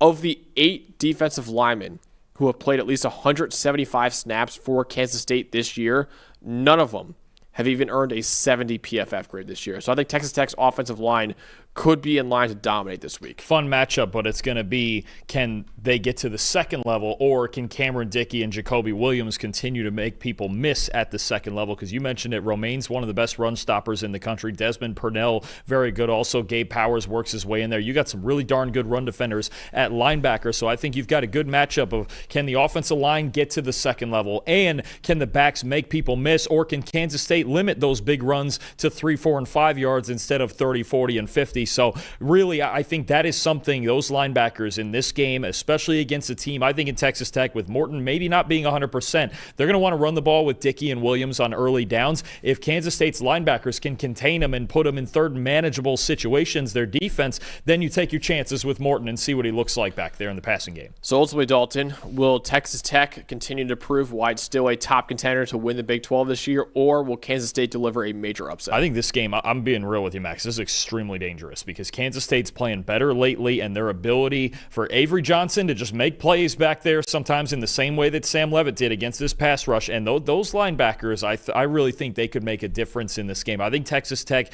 is going to struggle. I have them winning. I think they're going to come through and slide by just enough, but Kansas State's won 3 of their past 4, and the one loss was the game they blew against Baylor. They should have won that game too, and we might look at them even more differently than we did early in the season. I've got Texas Tech 28-24, but there's real danger here, and not to mention, you mentioned the clean and pressured splits. There are also still major home and road splits with Baron Morton, and in his Big 12 games, he hasn't looked great this year. He didn't look great against Utah. He didn't look great against Kansas before he got hurt. Was really good against Houston. We have to give him credit for that, but they just dominated Houston all the way around. But there have been shaky moments this year from Baron Morton, and I'm a little worried about that situation. It would help Tech a lot if they could run the ball well again in this game. You keep picking these games very close, and I keep picking them by a wider spread. I have Texas Tech winning this one 34-20. I think the defensive line and the offensive line, as always, will dominate for Texas Tech against Kansas State in this one, and I think Texas Tech will win this game and keep their Big 12 title hopes alive with the trenches as they win basically every single game this year. So I think Texas Tech will win more comfortably over Kansas State. 34-20 was my final score. Let's get to the next game, another ACC game right here. Number 15, Virginia at Cal, 3:45 p.m. Eastern Time on ESPN2. Can Virginia continue to walk the tightrope right now? So Virginia announced itself as a legitimate ACC contender with a 46-38 double overtime win over then number 8 Florida State in Week 5. The Cavaliers are now 7-1 on the year and a perfect 4-0 in the ACC because its loss to NC State was not counted as a conference game due to scheduling conflicts for them this year. Virginia has a chance to make a run to the ACC title game and crash the college football playoff at 11-1, as its final 4 games are against unranked teams in Cal, Wake Forest, Duke, and Virginia Tech. But it has not been smooth sailing for the Cavaliers this year. They beat the Seminoles in double overtime. They beat Louisville in overtime the very next week. And yes, Louisville's a very good team, a top 20 team in the country right now. But then Virginia was down by 10 points in the fourth quarter against Washington State before mounting a comeback to win 22-20. And this past week, Virginia needed overtime to beat the Bill Belichick-led North Carolina Tar Heels 17-16. And right now, Virginia, as you see on the screen right there, they're only favored by 4 points as they make a cross-country trip to a 5-3 California team right now. Well, you talk about a tightrope. You're just telling me this game's going to overtime too, right? Probably. Should one of us just call They out? played 3 of them already. Should one of us just call out that this one's going to overtime too? I mean, we should do that in a prediction one time. It's like, I'm taking overtime this one. Oh, I've told Trevor on the NFL show one of these weeks I'm going to call out a tie. You should. I'm going to just for the fun of it. We're just going to call Thankfully, out a tie. it can't happen in college football, but Yeah, no, for sure. Yeah. we should call out overtimes more. Like, I'm taking a quadruple overtime thriller in this one. Oh, I wonder if there's one of these games where I would do that. Maybe that Navy game. Maybe that's going. That could be. We'll see. I think that might be the closest game of the week. Can't get any closer. Could be than this one, overtime. too, though. And boy, This could be it. Virginia keeps walking a tightrope, but Keep winning. Keep coming out on the right side of it. Yeah. Right? There's been moments. It's been a season of moments for these Cavaliers, Chandler Morris, Tony Ellett, and these Cavaliers. So they just maybe they have to walk the tightrope again and all the way through. But none of these games, people look at Virginia's schedule and go, "Oh, that's easy. They should win the rest of those games." But that's why you have to play them, because you end up in close games like that. Listen, winning by 1, winning by 100 is still a win. So Virginia's doing that right now, but obviously it's going to be tough this week as a cross-country trip against Cal, who's 5-3 this year. Dalton, you have that Cal offense led by a true freshman phenom at quarterback in Jaron Keafe-Sangapolatelli, but he's been a little bit hot and cold lately. Certainly hot and cold, and that's because he's a high-variance passer with a huge left arm that can make any throw. And I think the big lesson here is Jaron's got, we're going to go with Jaron for short here, just to hear to in, cut some time off of us. We ramble enough. But look, a 93 passing grade on 10-plus yard throws this year. That's the 9th best in the country, Max. He's a vertical passer with a big arm who's trying to get the ball to really a diverse set of weapons he's got, led by Jacob DeJesus there, the UNLV transfer in the slot. But the one thing I want to point out when you talk about high variance and some ups and downs, in their 5 wins this year, he's only got 4 turnover-worthy plays. In their 3 losses, he's got 9. So there's going to be the good and the bad that come with a young true freshman quarterback with a big arm. He can obviously create a lot of explosive plays, whether he's in the pocket or on the move, but also he's going to take chances into those tight windows, believing that he can make any throw on the field, which he can. It's just got to be a little more measured at times. When they win, it's because he keeps the ball safe from harm and still makes those big plays. When they lose, it's generally because he's got the interceptions going, turnover-worthy plays, and just not, reeling in, taking some of those chances. So I think that's really going to be a test. The other thing you have to look out for is this pair of edge rushers, Daniel Rickard and Mitchell Melton, against a very vulnerable Cal offensive line. That's still been a problem this year, and Jaron's been able to work around it. But if he's got time to make those vertical throws, he can be really, really dangerous, and he can do it against any defense. Yeah, I'm looking at the Virginia run game in this one against California's run defense. So Virginia has had a very balanced offense this year. They're capable of winning games with their passing game or their rushing attack. They may rely more on their run game this weekend. Jamari Taylor right now is 7th among all Power 4 running backs with 462 yards after contact this year, and he's 10th in the Power 4 with 35 forced missed tackles. Chandler Morris, meanwhile, is 5th among all Power 4 quarterbacks this year with a 78.1 rushing grade. California's secondary has been elite this year. Right now, the 3rd best coverage grade in college football, but they've been equally bad in run defense. Only a 61.7 team run defense grade right now, 2nd worst in the Power 4, 4th worst in the entire country. 20% missed tackle rate on runs is the worst rate in the Power 4. And this past week, Virginia Tech ran for 375 yards on Cal in his double overtime victory, averaging 6.8 yards per carry. So Cal better bring the hard hats this week against Jamari Taylor and Chandler Morris and that really talented Virginia run game, or it could be a similar result this week with that Virginia run game. No, absolutely. I think when you look at Morris as a read option threat and just kind of the engine that Jamari Taylor is, and Cal, the struggle's been mostly on the defensive line. Their linebackers, Luke Farrelly and and Uluave both have really cleaned up a lot behind that defensive line that have had some issues there. So Uluave, by the way, is an awesome player. I don't know if you watch him a lot this year. No, he's incredible. He just flies around. I mean, that's really the big thing with him, Cade Uluave. He just flies to the football at all times. 71 total tackles this year. I mean, he's just all over the place. 15 pressures as a pass rusher as well. So I think when you look at this Virginia team, I think they don't want to still put too much on Chandler Morris's plate for the entire game, because Morris can be a gunslinger, and we know under pressure you never know what happens with him there. But let him come through in big moments and really run that offense through Jamari Taylor and through their offensive line that continues to get better. Yeah, shout out ESPN, because they did a Heisman preview show last week, actually right before the Virginia Virginia Tech game against Cal. And they shouted out some non-quarterbacks that are in the Heisman running right now. And they shouted out Cade Uluave. And hand up, like, I've watched very little of him. I was like, are we really shouting out him right now? In that game, Dalton, he was flying around the ball. And I was like, damn, maybe I don't know ball, man. This guy's awesome. And actually, after that game, I turned on his tape too. He has been incredible for this year. I don't think he's really a Heisman candidate right now, unfortunately, for the Golden Bears. But he's absolutely been one of the best linebackers in the country. Last week in that game, 16 total tackles plus 2 sacks. Yeah. The rush and the passer. So, I mean, no, he's dangerous. You need those guys, especially behind a defensive line that struggled like this. You need those guys who fly to the football at all times. So ultimately, will Virginia continue to walk the tightrope and get another win and continue their hopes for an ACC title and a playoff appearance? Or will this be finally the week that the Cavaliers fall off that tightrope and suffer another loss? Another road favorite who I think has a dangerous game. And you know I've picked a lot of close games. I think this game is going to be close, but Max, those West Coast trips are dangerous. And you know what? You got a young quarterback that when he's running hot for Cal, he can make any throw on the field. And maybe it could turn into the duel between Kiabe Sagapuloteli or Chandler Morris, the two guys going at it, two gunslingers going at it.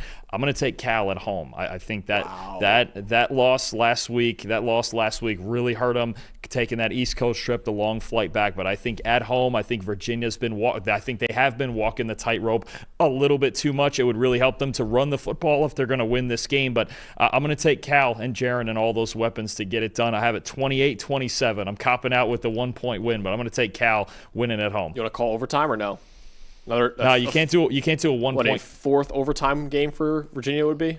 Man. I mean, of course it probably would in that case. Well, I guess you could have a 1-point game in overtime, but I'm not going to do that. Go for 2 and you miss it, yeah. I guess, yeah, Carolina last week. Yeah. That's exactly what you could. But no, I'm not going to call it. We'll say regulation for Virginia. Okay. A regulation loss for Virginia this week. I'm going to take Cal at home in the upset. Long trip getting out there to Berkeley. I am going with Virginia to once again walk that tightrope. And I actually have it by 8 points. I actually have Virginia at 31-23. I think they're going to win. You're covering all the favorites here. You think a lot of the favorites. You think it's going to be a nice normal week in college football, don't you? I have taken a lot of the favorites. It might come back to bite me, actually, now I'm thinking about it. But I just like Virginia in this one, man. And I think, I actually picked Cal as my upset pick last week, so I was locked into that game against Virginia Tech. Oh, so now you're just mad at them. Well, I am. Well, I was mad at the run defense. Like, dude, they can't figure it out right now. And now you're going against Chandler Morris and Jamari Taylor, who are also a very, very talented run game. I think Virginia's going to run all over the Golden Bears in this one. I know it's a cross-country trip, but I think that Virginia keeps their undefeated conference record alive for another week with a win over Cal. I think they're going to win this game 31-23 over the Golden Bears. I think that run game will be the reason why for the Cavaliers. Do you have overtime or no? You can get an 8-point in overtime. I'll call overtime. Double, or you're calling double probably. Yes. You calling double overtime? I'll call double overtime. Or maybe Virginia scores in overtime and immediately goes for 2. It's like, we're going for it. That's some strategic thinking right Maybe. there. The double's probably safer. I'll go double. Okay. Double overtime. I'm calling it right now. 4th overtime game for Virginia this year. Jeez, And they just keep winning them. All right, you're calling. You're very much in on the favorites this week. Dangerous living there. It is. The house always wins, Max. We'll see if you go with the underdog in this one, Dalton. South Carolina at number 7, Ole Miss, 7 p.m. Eastern time on ESPN. Can Ole Miss avoid the trap game that Alabama barely avoided last week against South Carolina? Listen, it is a great time to be Lane Kiffin right now. His Rebels are off to a 7-1 start this year. Ole Miss is ranked number 7 in the latest AP poll. They just beat number 13 Oklahoma this past week, 34-26. Lane Kiffin's name is also being mentioned very heavily for the open LSU and Florida jobs. which will result in a massive raise for him. Whether or not he takes those jobs, is either he's going to take one of those jobs and get a massive raise, or Ole Miss will give him a massive extension, a lot like Cincinnati got at Indiana. But got to be focused this week against South Carolina. All Ole Miss has to do probably is win 3 of their 4 remaining games to feel good about making the college football playoff this year. But with all the outside noise surrounding Lane Kiffin right now, he and the Rebels need to be focused this week against a South Carolina team that most recently took number 4 Alabama all the way down to the wire. The Crimson Tide barely escaped with a win against South Carolina. Ole Miss needs to be careful this week. And don't forget South Carolina, they're scratching and clawing just trying to make a bowl game. They need to win 3 of their last 4 to do it. They've got Ole Miss, A&M, Coastal Carolina, and Clemson. So it really starts this week. If they don't win this week, then you don't love their chances to even make a bowl game. And they've struggled on offense all year. But you have to feel like, okay, if you're Ole Miss, like you just mentioned, cut out the noise, stay on task. It's all right in front of you. You've gotten through the hardest part of your schedule, but you can't think of it like that. It's one game at a time, and you saw it. And I think the fact that South Carolina went to the wire with Alabama last week, Lane Kiffin watches that tape and sees that result and goes, hey, we got to be on high alert. This team can do it. They still have a lot of talent. They just haven't executed in certain spots on their team. They could have easily beat Bama last week. So I do think the urgency is going to be very, very high for both teams. So you have the Ole Miss offense with Trinidad Chambliss. What should we know in the Rebels of the ball? Well, what we should know is that he should be playing every single snap this week, first and foremost, coming off a great game against Oklahoma. But I really think that's the theme here. And Kwan Lacey also had a bounce-back game last week in the run game. But I really think that's the theme, is that Chambliss bounced back from a rough outing against Georgia where he missed a lot of throws, and he was the best player on the field against Oklahoma last week. If he can do that again, then you really feel like Ole Miss is going to win the game. He did it against LSU. He did it against Oklahoma. Last week, 80.8 passing grade, 4 big-time throws, added in 53 rushing yards as he does. He makes plays with his legs late in the play as well, and it's that last point right there, an 88 clean pocket passing grade against what had generally been a great Oklahoma pass rush, but was only sacked once last week, and he was fantastic making accurate throws downfield from a clean pocket. I think Ole Miss's passing game in this game, you really want to attack. The deep ball may not be there as much, but you really want to attack these linebackers. Same thing I talked about with Ty Simpson in Alabama last week. I think the tight ends, Daquan Wright and Luke Haas, could really they could be a big factor in this game plan, in the passing game over the middle of the field and making plays after the catch. Wright is their second leading receiver right now. Haas, they tried to get the big play too on the play action pass, and he just missed the throw. But I think those two guys could play a big factor in their success this week. And look, Ole Miss getting back home, they have an opportunity, I think, to score a lot of points again this week with the matchup. And look, if you can work around Dylan Stewart and Brian Thomas Jr., the 2 great pass rushers for South Carolina, I think Chambliss could have a lot of opportunities for success in this game. So I feel bad for South Carolina fans because every single time we preview a South Carolina game and we get to their offense, it's the same exact preview every single time. But really the only way that South Carolina's offense can even function right now is if Lenora Sellers can be Superman. I hate having to say the same thing over and over again, but it's really the only thing you got to know for the South Carolina offense, I would think, right now. They've been so reliant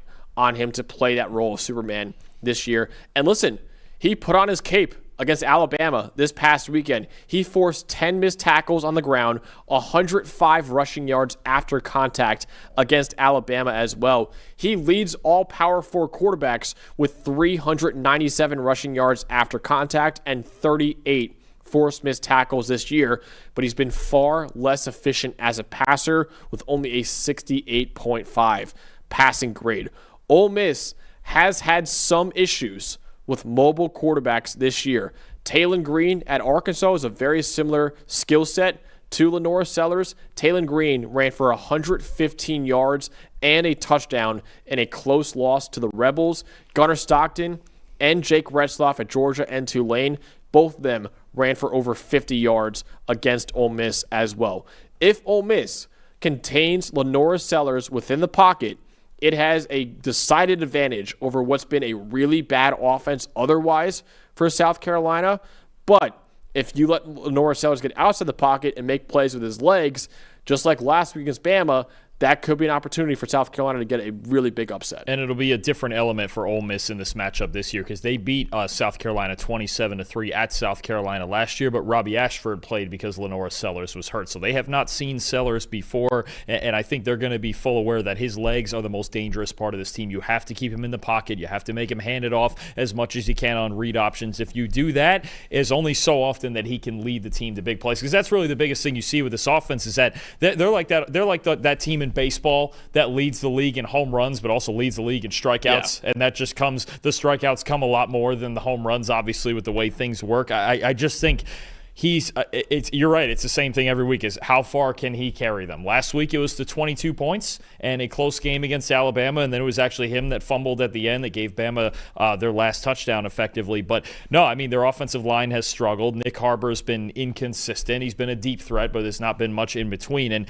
look, South Carolina would really help them if they could run the football with Rasul Faison and Oscar Attaway as well. They've struggled a bit behind that offensive line. So as always, the focus is Lenora Sellers. He can carry them to a win.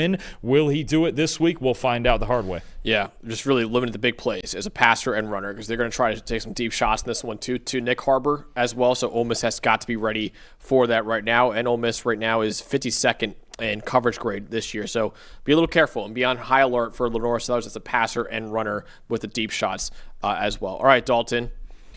Andrew Harbaugh in the chat saying, why are you bringing up the 2024 Pittsburgh Pirates? I guess they were a team that struck out a lot but also hit a lot of home runs. I don't remember them hitting a lot of home runs, but sure. That's what Andrew Harbaugh said. I don't know.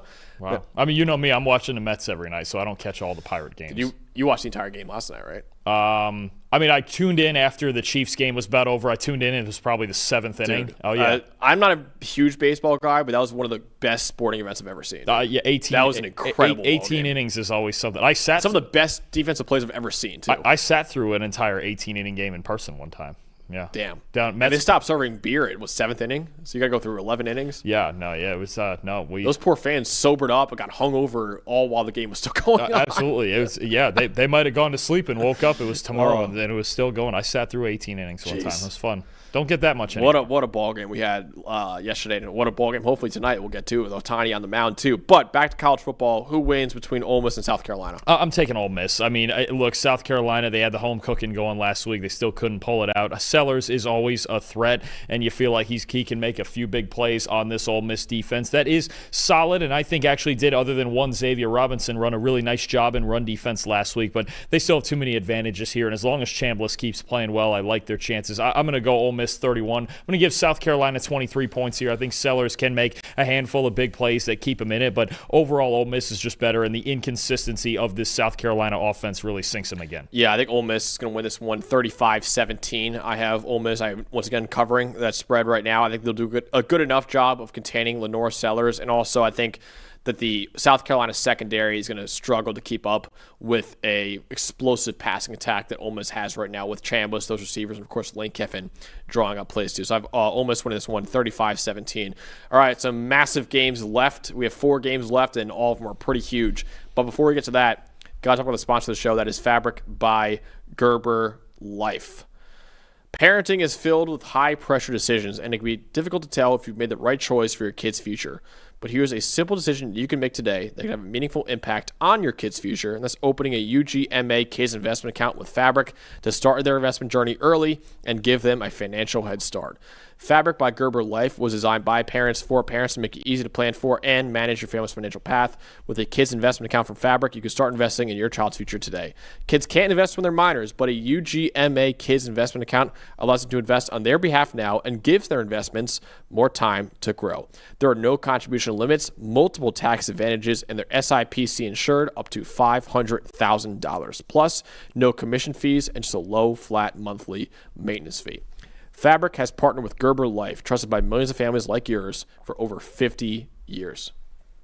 Join the thousands of parents who trust Fabric to help protect the family. Start investing in your child today. Meet Fabric.com/PFFcollege. That's meetfabric.com/PFFcollege. MEETfabric.com/PFFcollege. This is a paid promotion for the Fabric UGMA product and not for investment advisory services. Portfolios are managed by Fort Washington Investment Advisors Incorporated. Custodial services are provided by Apex Corporation. All investing subject to risk. Terms may apply. Learn more at meetfabric.com. All right, another huge game. The second game between ranked teams that we're previewing today. Not the last one either, though. Number 18, Oklahoma, at number 14, Tennessee, 7:30 p.m. Eastern Time on ABC. Very, very simply put, this is a potential playoff elimination game for both programs. Both Oklahoma and Tennessee are 6-2 on the season so far, and considering no 3-loss team made the playoff last year as an at-large selection, at least, Saturday night's game could be a playoff eliminator for both programs. Absolutely. I think that's the big story here. And now maybe Oklahoma, with the tough schedule that they have and so many tough games left on there. But even LSU is not as great anymore, too. Right. I mean, in some of the previous, those Missouri also, I think they have Missouri on the schedule, and they're going to be playing a true freshman quarterback in Matt Zoller. So maybe they would have a case. Probably not, especially with some developments in other conferences. But, no, this is a huge game. I mean, this really for both teams is I'm with you. I think this is an elimination game. We had one that we previewed last week in the Big Ten with Illinois and Washington. I think you have a similar vibe here because also Oklahoma, if they were to lose this game, I don't know that we'd have a whole lot of faith in them bouncing back to beat, an Alabama or an LSU anyway with the way their offense is going. And Tennessee, look, they've had some struggles on defense. They've got 2 losses to Alabama and Georgia, but this is a big opportunity for them to put one more notch in the belt, and then you really roll towards they have a game at Florida, which is always tricky, and then the Vanderbilt game at the very end of the season looms pretty large. But for now, this is a massive game that I do believe most likely that the loser would be eliminated from playoff contention. You have the Tennessee offense with Joey Aguilar, who's been fantastic this year for the Volunteers. What should we know for him against what's been also a very great Oklahoma defense? Yeah, no, it's certainly been a great defense for Oklahoma. They've been very good at preventing explosive plays really until last week. But you look at the difference in their pass rush, in their wins and some of the losses. Go back to a game against Auburn where they had, a school record, 10 sacks, right? They really dominated South Carolina in the pass rush. I believe it was 5 or 6 sacks. It was 6 sacks in that game. But then you look at the Texas game, and you look at last week's game against Ole Miss, they only had 1 sack in each of those games. R. Mason Thomas and that defensive line just couldn't quite get home. Arch Manning moved around the pocket very well, as did Trinidad Chambliss last week. And you look at Joey Aguilar, how good he's been when protected this year. A 92 passing grade, an elite passing grade in clean pockets, 10 big-time throws, 2 turnover-worthy plays is just outstanding. So when you look at it from that angle, if it's going to be like the Texas game and like the Ole Miss game, and Aguilar is going to be clean back there and allowed to take deep shots down the field on this defense, I think Oklahoma could have a big problem. They're going to need to first, and then you talk about Deshaun Bishop and this Tennessee run game too, putting them in good situations. That's a whole nother problem because Kawan Lacey had a solid game against Oklahoma last week as well. That's the biggest part to me, though, is can they get to those obvious passing situations? Can they get to the blitz looks where they can put some heat on Aguilar? Because if he's standing back there in the pocket with a clean pocket, I think Oklahoma's in big trouble. Yeah, I think so too. I have Oklahoma's offense, and really it's a recently struggling John Mateer against a recently struggling Tennessee secondary. There's no way to sugarcoat it right now. John Mateer has not been very good since he returned from the injury to his throwing hand that required surgery. 36.4 passing grade in the 3 games since his return is the worst in the Power 4. So the lowest passing grade in the Power 4 since he returned from his injury. 8 turnover-worthy plays since his return are tied for the most among all quarterbacks in the country. So 1 big-time throw, 8 turnover-worthy plays over the last 3 weeks. John Mateer has not been very good at all since his return from that hand injury, but Tennessee's secondary has equally struggled over the last 3 weeks. Right now, a 50.4 coverage grade for the Volunteers since week 7.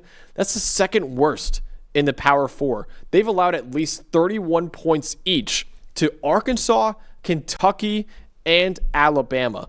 Tennessee also had a 46.5 coverage grade in their loss to Georgia earlier this year, too, and what was a shootout, too. So Tennessee's had major problems in their secondary this year.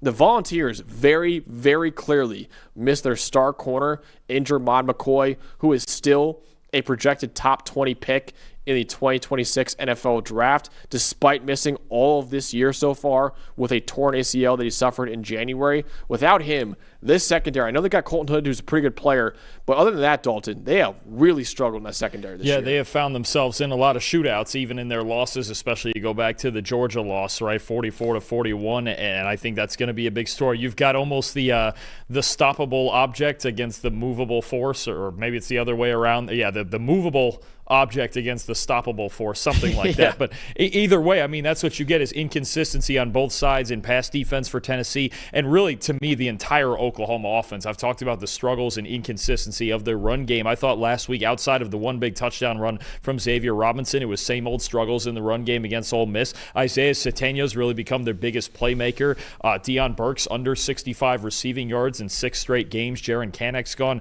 a little bit cold lately too, but it's just the entirety of Oklahoma's offense. Can they figure out, besides Mateer scrambling and the occasional big play, can they figure out any consistency, especially against a vulnerable defense in Tennessee, like you mentioned? So ultimately, Dalton, what could be a playoff elimination game for both Tennessee and Oklahoma, who will win and keep their season alive? I still really like Josh Josephs and this Tennessee defensive line against, and I think they've still got an advantage over Oklahoma's offensive line, especially when you talk about the run game and how good those guys up front are for Tennessee. Dominic Bailey, you've got Tyree West up there as well. So I do think there are some advantages here, even for Tennessee's defense, maybe more so in the front seven than the secondary. And honestly, I kind of go into this pick with this logic. Oklahoma has shown us in all their big games that they're good for roughly 24 points, right? Do we feel like Tennessee's getting to at least, even against this defense, to at least 27? Yeah. I feel pretty good about that. I'm taking it 35-24 Tennessee. I like them at home. I like that if they just protect Joey Aguilar well enough, and especially if it's only 1 sack like it was against Texas and Ole Miss for Oklahoma, they're in serious trouble. I just like the ceiling of Tennessee's offense better. I think John Mateer, yes, right now playing not 100% is an issue. It's obviously an issue with him throwing the football, but I think there are still more problems on this Oklahoma offense, and to me, it's not that different from the struggles LSU has had on offense. I'm going 35-24 Volunteers. I actually have it closer. It feels like the first time this show today. I have Tennessee winning this one, though, 34-27. I think Tennessee's offense is on fire right now. Oklahoma's offense is not on fire right now. Now, there is opportunities for John Mateer to bounce back a little bit in this game against a vulnerable Tennessee secondary, but I don't think it'll be enough to match Tennessee's offense in this one. So I have Tennessee winning this one 34-27. Let's get our opinion from our resident Tennessee fan, producer Eli, back there. Eli, how do you feel going into this game? I feel pretty good. You guys know I'm not the biggest Oklahoma fan in terms of just like, I think their defense is awesome. I'm not a believer in that offense personally. I think Tennessee should cover this game. I mean, I know that Oklahoma defense is good. I think they can cause problems, but if they can keep Aguilar clean, I mean, that's key to the game. What Dalton said, I think is it. And I kind of like the matchup for us, especially with Mateer not really playing as good as he was at the beginning of the year. I think Tennessee covers this one. I agree. I think there is just a cap, and I know Tennessee's the secondaries has been struggling lately, and it's not great, but I just think there's a cap on what this Oklahoma offense is capable of. I mean, you just look at Michigan, 24, Auburn, 24, only 6 against Texas, South Carolina, 26, Ole Miss, 26. It just feels like it's the same way I feel about LSU, where I go that 24 to 27-ish range.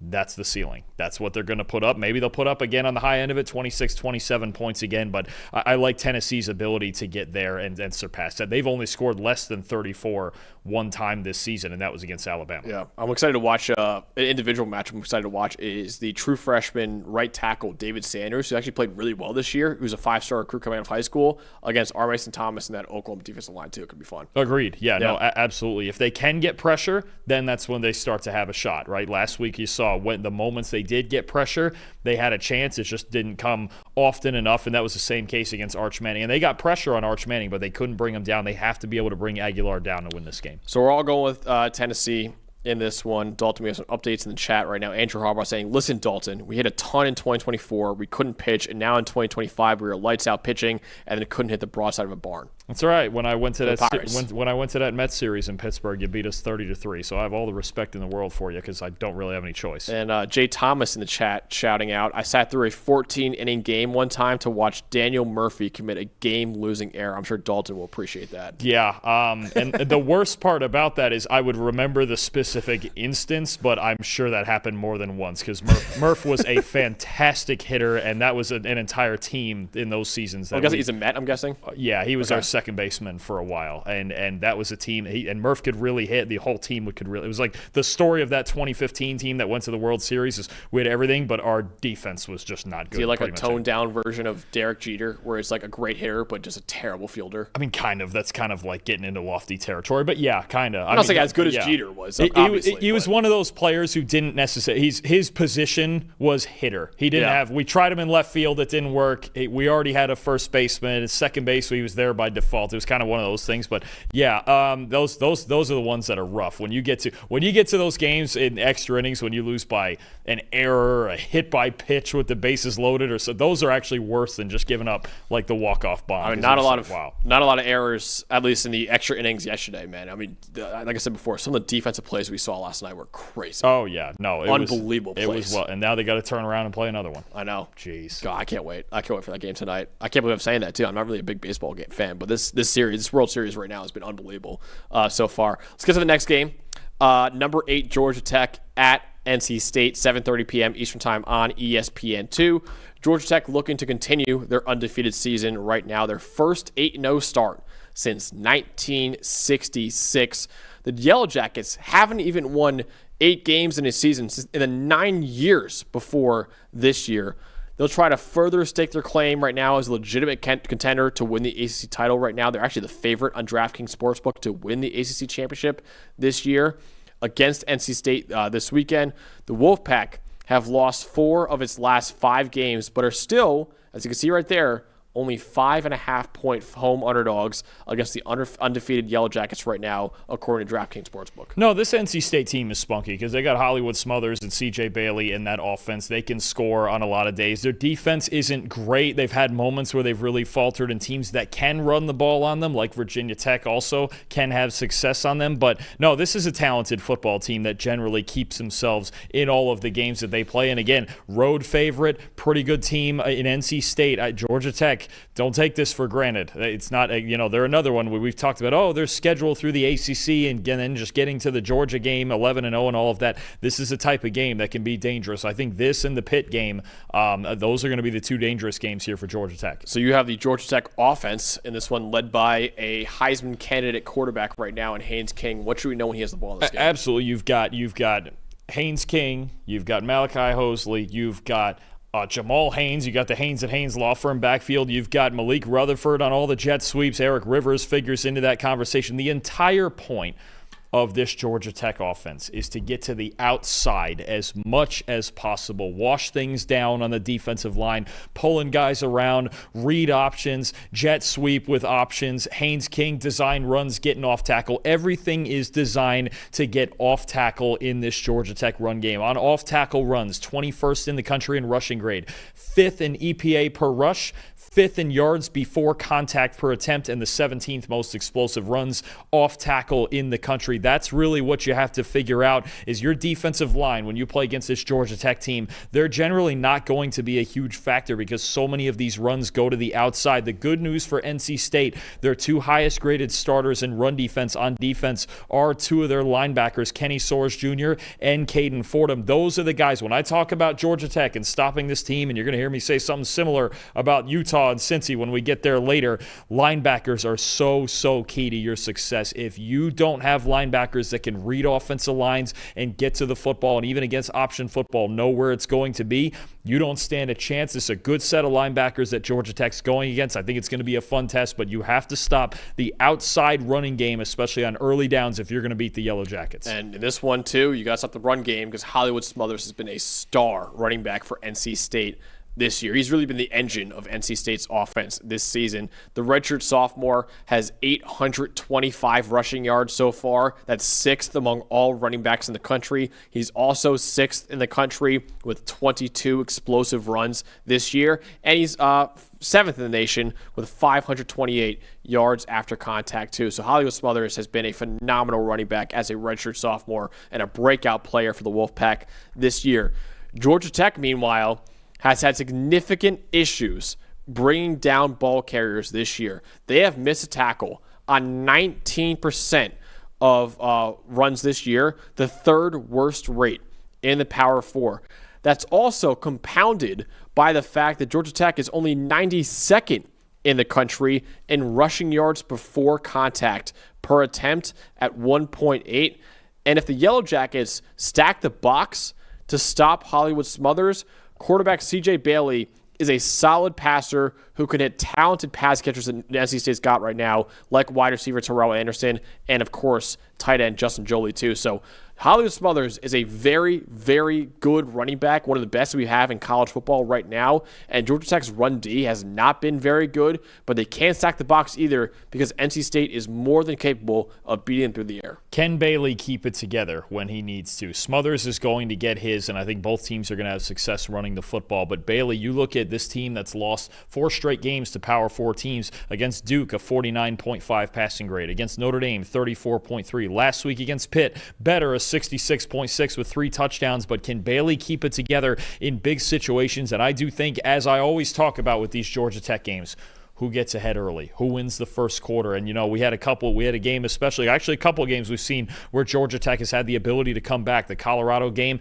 and the Duke game really stick out. But I think it's big for NC State here if they can find a way to get a lead and make Haynes King beat you throwing the football. That's always the key there. So I think it's really going to be big the first quarter of this game. Who jumps out to a lead, who can stick with the run game for as long as possible. Definitely. So ultimately, Dalton, will Georgia Tech continue their undefeated season and go to 9-0 on the year, or will NC State get a massive upset? Another one, dangerous game, and I've got the underdog covering here, but I'm going to take Haynes King and Georgia Tech in a high-scoring game, 35-31. I do think it's going to be big for both of these teams, but especially Georgia Tech, as always, get ahead early because you don't want NC State to just get comfortable and hand the ball to Smothers 25 times and just see what he can do. Make C.J. Bailey beat you, and on the other side, make Haynes King beat you with his arm. And he's been really good this year, no question about it, passing the football, but this is still a run-first offense. I do think, as Georgia Tech has been doing all year, they will find a way to stick to their identity and win this ball game, but I'm going to take NC State to cover again on the road. Talented team. Yes, they've lost 4 games in a row to Power 4 teams, but they do have enough offensive firepower to keep themselves in this game. I am taking NC State to cover as well, but not to win. I have Georgia Tech winning 31-28. I think both offenses, like Dalton said, could have success in this game. I think Haynes King, as he's done all year, will do just enough to extend Georgia Tech's undefeated season right now, and he shows why he's a top Heisman candidate right now with a win over the Wolfpack. So Georgia Tech moves to 9-0 in both Dalton and I's predictions right now. All right, next game. Number 23, USC at Nebraska, 7:30 p.m. Eastern Time on NBC. Like the game against Tennessee and Oklahoma, this is basically a playoff elimination game for both programs because another loss for either the Trojans or the Cornhuskers, who both have 2 losses on the year, would essentially kill either's hopes of reaching the playoff for the first time in their respective histories as a program right now. USC is 5-2 on the year. Nebraska is 6-2. There is no way that a 9-3 USC or a 9-3 Nebraska gets into the playoff this year either. So this is a huge game for both programs. Yeah, no, absolutely. I'm with you. We had a similar game in Illinois and Washington last week. We're going to have more of the second tier of this Big Ten, if there is potential, because we like the chances, obviously, of Ohio State and Indiana to make the playoff, and also Oregon, as long as they take care of business. But you got a lot of games, including with Oregon in that mix in the second tier of this Big Ten that we're going to see in the next few weeks. Oregon's playing Washington. They're playing Iowa at some point. Nebraska plays Iowa. They've got the USC game. USC plays Oregon. Washington is in that mix. You've got 4 or 5 teams that do have a chance to get to 10-2, and you've got some head-to-head eliminator type games, this is the first one. And Nebraska's got the interesting case to me because if they can bounce back, they bounced back last week with the win over Northwestern. You get this win, this is a big win. How much better does that win against Cincinnati look? Yeah. Right? That's their only loss of the year right now against 7-1 Cincinnati. And then at the end at Nebraska and Iowa, if they both get there unscathed for the last game of the season, there's a road where that could be a playoff spot on the line there with each of them trying to go 10-2. There's a long way to go, but I think for both teams here, you feel like this is the game that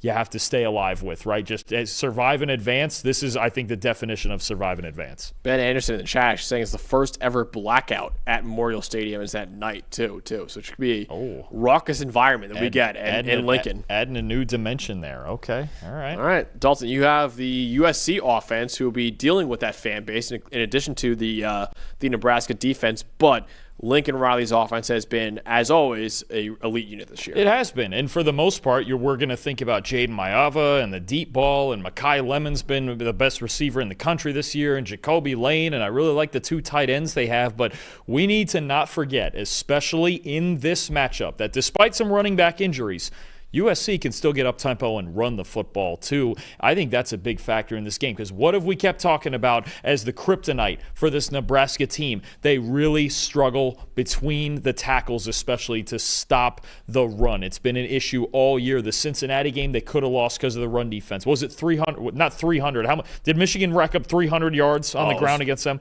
If not, it was very close. It was at least 250. Yeah. I mean, Michigan ran all over them. Minnesota ran all over them with Darius Taylor in that offensive line. And USC between the tackles has been one of the best rushing teams in the country. 6th in the nation in yards per carry between the tackles. 2nd in yards after contact per carry between the tackles. Nebraska as well has really struggled to tackle in the middle of their defense. 7th in explosive run rate for USC. This is just between the tackles, right down the pipe. These inside zone and counter schemes that Lincoln Riley is bringing to this USC run game. Nebraska has got to find a way to stop the run or they will get nowhere, and then USC will get two-dimensional. It's going to be a huge problem. Now, you don't have Waymon Jordan. You don't have Eli Sanders for the rest of the year. But you've got King Miller, who's been playing just as well, right? I mean, especially we saw a couple of games ago against Michigan. He took the game over. If USC gets Miller going on the ground for 100, 120 plus, Nebraska's in serious trouble because their run defense has been the most consistent problem for them on that side of the ball. If USC gets two-dimensional, it's going to be an issue. And it's the same matchup for me on the other side, too, is can USC, their defense, can they slow down Emmett Johnson, the star running back from Nebraska, in order to force Dylan Raiola to win as a passer in this game? Raiola gets a lot of the fanfare for Nebraska's offense, but running back Emmett Johnson has been the star for that unit this year. The redshirt junior is right now 5th among all running backs in the country with 837 rushing yards. He's 5th in forced missed tackles, and he's 3rd in explosive runs, actually tied for 3rd with Notre Dame's Jeremiah Love right now. Anytime you mention the same breath as Jeremiah Love, you know you're doing something well as a running back right now. Johnson's emergence has been very much needed for Nebraska too, because Dylan Raiola has not taken that next step as a sophomore that many people wanted to see from him this year. Right now, Raiola is only 113th in passing grade so far, and he has had 4 straight games with a sub-60 passing grade this season. The Cornhuskers are going to need Johnson to carry their offense in this one because USC right now is 21st in the country in coverage grade with one of the best safety duos in the country with Bishop Fitzgerald and Kamari Ramsey. Both those guys are ready to pick off any errant throw that Dylan Raiola has in this game. But USC is only 114th in run defense grade at 70.2, and they're 104th in the country in rushing yards before contact per attempt as well. So just like the USC offense, can USC's defense in this one slow down Emmett Johnson and Nebraska's run game? Johnson's been their most consistent player for sure, and they're going to need to run the football to win this game. And honestly, I have just questioned the extremely conservative nature of this offense, especially from the play calling of Dana Holgorsen. When the idea was coming into the year, you've got these transfer receivers coming in. You've got Dane Key. You've got Neziah Hunter. You've got Ja'Cory Barney, a holdover from last year, who's really good. You got some productive tight ends, and yet this... And they're 11th in receiving grade right now, too. Right, but this offense is so conservative. Dylan Raiola, 7.3 yard average depth of target, bottom 20 mark in the country. If I narrow that down to quarterbacks with 200 dropbacks, here's the list of quarterbacks with 200 dropbacks in the Power 4 and a lower average depth of target. Mark Gronowski from Iowa, Gunnar Stockton from Georgia, and we've talked a lot about how conservative that is, and Garrett Nussmeier with literally no pass protection. I mean, they just do not push the ball downfield. They want the short passing game going. They want to win after the catch, which I get, but you've got a quarterback that you can throw the football downfield with. I'm going to ask once again, Dana Holgorsen, let him loose. Cut him loose, because, and I get it. There's times he's put the ball in danger. It hasn't been great, but you're not going to win this game. This game, especially throwing the ball 5 yards every play. It's not going to happen. You've got to cut him loose. You've got to find a way to get vertical in this offense. So, ultimately, Dalton, what is a playoff elimination game for both USC and Nebraska, who wins and keeps their playoff hopes alive? I think there's an element to Nebraska where they've been skidding by a bit. And I think the Minnesota loss showed us a lot. When you lose to Minnesota 24-6, that shows us a lot. And then you bounce back and beat Northwestern, who's a decent team, by 7. But I actually just think USC is the better team here. I'm going to take USC. I've got it 38-27. I can trust their offense to be more two-dimensional. You still have, even though Nebraska's secondary has been very good, that's Makai Lemon and Jacoby Lane out there. That's tough to deal with, especially with the way Jaden Mayava is throwing the football. I think you're right. They would have, if Nebraska was going to win, they need to be able to run and stop the run. I trust Emmett Johnson. I think he's been their most consistent player, but their inability to stop the run, I think King Miller could have a big day. And USC, again, if they get two-dimensional, I think there's big problems here for Nebraska. And Dylan Raiola, you mentioned the passing grade has really kind of come down lately. 6 games against Power 4 teams. All right, let's take out the 2 freebies. 54.5 passing grade. Yeah. It has been tough. They have not been able to consistently get down the field, and I think USC is going to put up enough points to win this game. Yeah, I have it closer. I have it USC 34-31 over Nebraska. I think both offenses will really rely on their run games in this one, because both defenses are not great in run defense, and also both defenses have very good secondaries too. But when both offenses need to throw the ball in this game, I trust Jaden Mayava and Makai Lemon and Jacoby Lane way more than Dylan Raiola and his stable of weapons right now. So I think the Trojans will win a close game on the road and keep their playoff hopes alive, while also ending any chance Nebraska had of sneaking into the playoff as a 10-2 team in the Big Ten as well. So I have USC win this one 34-31. The final game, we have a lot of Cincinnati fans in the chat right now, Dalton, that have been begging us to get to this game. Unfortunately, we go in chronological order, and this game's at 10:15 at night. So that's why we're doing it last right now. But it's still a phenomenal game, one of the biggest games of the weekend that we have, one of 3 games that we have between ranked teams, number 17 Cincinnati at number 24 Utah. Again, 10:15 p.m. Eastern Time kick on ESPN. So a lot of Cincinnati fans will have to stay up until probably 2 o'clock in the morning to watch the ending of this ball game. Cincinnati right now is clinging to a share of first place in the Big 12. Utah is trying to get back into the race to win the conference right now. The Big 12, as it is every single year, is wide open right now. 2 teams have a perfect record in the conference in BYU and Cincinnati. Another 2 only have 1 conference loss in Texas Tech and Houston. And then another 4 have 2 conference losses this year, including Utah in that group right now. The Bearcats look to remain in first place this week in the conference against Utah. The Utes, who are 3-2 in Big 12 play right now, basically cannot afford another loss if they want to remain in the running to win the conference and also make the playoff this year. Yeah, no, absolutely. And they've lost to 2 of the best teams in the conference that are ahead of them right now, BYU and Texas Tech. This would pretty much, actually a loss here would pretty much end, I think, Utah's playoff hopes here. You have a 3rd conference loss against 3 teams that are ahead of you. So this is really the first of a big stretch of games for both teams. And then you look at Cincinnati, there's a couple of huge games coming up with this one, and then in a couple weeks against BYU here at Nippert Stadium in Cincinnati. So this is a fun matchup, because I think honestly what what you have here is two teams that are a very similar style as well. They both have a lot of the same goals. They want to run the football. They want to stop the run. They don't want to get in too many obvious passing situations, although Brendan Sorsby's obviously been great this year, but I think they still prefer to avoid the drop-back scenarios with him, with the play action, with the run game that they have with Tawi Walker and Evan Pryor. So I think that's a big thing for me. You've got two very similarly built teams, and it's always a tough road trip to go into Utah. Absolutely. So you have the Utah offense, and Dalton, we don't even know who's going to play quarterback for Utah this week because Devin Dampier missed last week's game against Colorado. He was probable all week with his injury. Last second, he didn't play. Kyle Whittingham did say that he was the emergency backup if they needed him out there. So maybe we see him this week against Cincinnati, but what should we know when the Utes have the ball in this game? And of course, we know that Kyle Whittingham is the number one guy to trust when it comes to quarterbacks and injury status. We know that heavy sarcasm there, by the way. Yeah, heavy sarcasm. Just only a little, We know. Cam Rising fiasco, was it last year? Yeah. Last year. It was just insane. Oh yeah, we know we're getting reliable information from Salt Lake City there. For anyone who doesn't know, I actually interviewed Kyle Whittingham before the season. I asked him about Rising's injury, and he was like, "Yeah, he's 50-50 to play week 1." And then he didn't play the entire year. No, he played 1 or 2 games and then came right back out. Like at the very end of the year, he did.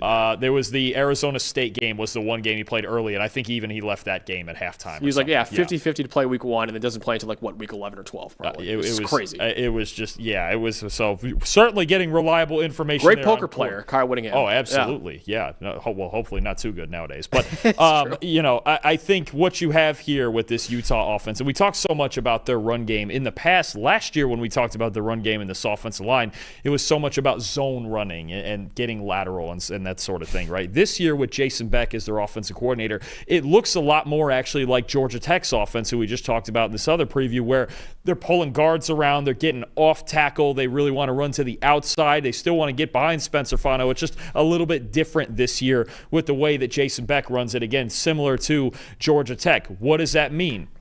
Okay, they're getting off tackle. They're still succeeding. Okay, they're first in the nation in yards before contact per carry. They're second in explosive runs. They're 8th in yards per carry. Now it helps to run for, 430 yards against Colorado last week. That boosts the numbers. But I don't think it's any coincidence that when you talk about what Georgia Tech did to Colorado, running for 330 or so, and then Utah doing it, what it does, and in both games you saw it from that team, what it does is stress out linebackers in the same way that I just talked about Georgia Tech. The good news is that Cincinnati's got some really darn good second-level defenders in their run defense. Jake Golday, the linebacker, outstanding. Jonathan Thomas, really good. Jack Dingle, a really good run defender. The safety, Antoine Peak Jr., one of the best run defenders at any position in the country, a 93.1 run defense grade. And the way their defense is structured, he figures heavily into that conversation as a strong safety. Those are the guys to look for Cincinnati-Utah, whether it is Dampier or it's Bird Ficklin, the true freshman at quarterback.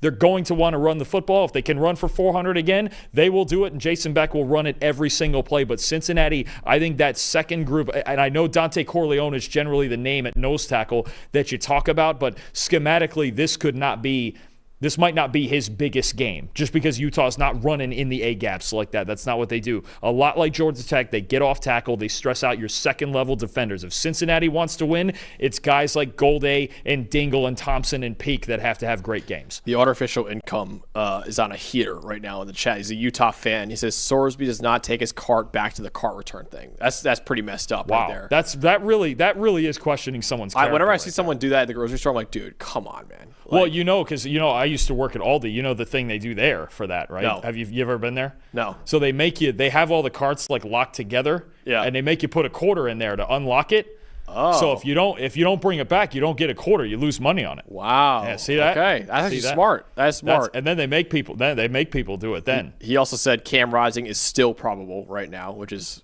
for sure. Yeah. I wouldn't be shocked to see him in this game. He said he's the first player ever to get an NIL deal and a Social Security check at the same time.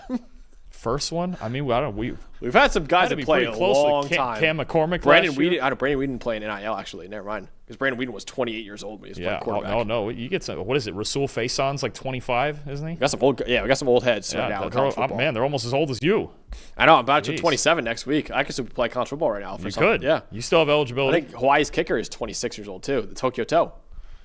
Good player, though. Great player. Yeah, great player. Could win an award. Could win. If I could win an award at 26, 27, I would do it too. Absolutely. All right, I'm going with Cincinnati's offense, and obviously they have a superstar quarterback right now, Brendan Sorsby, our guy Donnie in the chat saying he's just watched Sorsby's tape very recently, and he's been phenomenal. He has been phenomenal this year against Utah's man coverage is what I'm looking at in this game.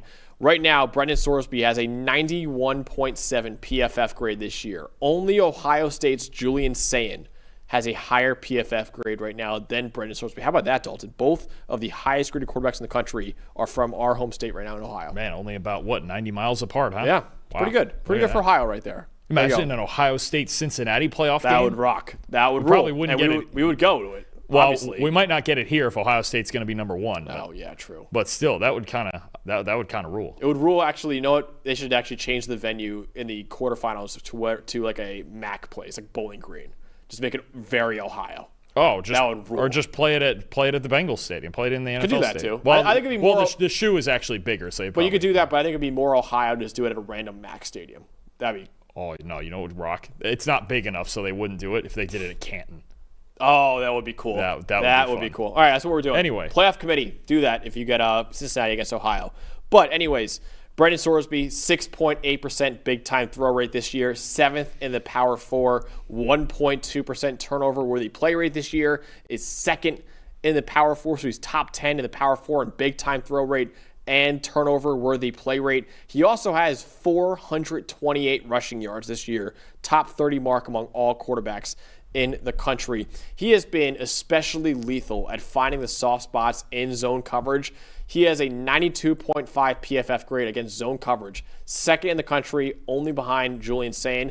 Still been pretty good against man coverage, but not as good. 78.1 PFF grade against man coverage. That's 31st in the country, and that's important because Utah runs man coverage at the highest rate in the country at 54% this year. But also, Utah is only 75th in team coverage grade this year, and they must deal with a Cincinnati receiving core that right now is 11th in the nation in receiving grade. They also must be careful in man coverage in this game because when your backs are turned and you're covering those receivers, Brendan Sorsby is more than capable of beating you on the ground with his legs too. So I'm really interested in seeing how Brendan Sorsby has been outstanding against zone coverage and good but not great against man coverage, how he looks in this game against Utah's man-heavy defense. I think as much as Sorsby, because when Cincinnati started losing all those games at the end of last year, they really lost their footing in the passing game. And why is that the case? Is just as much as Sorsby,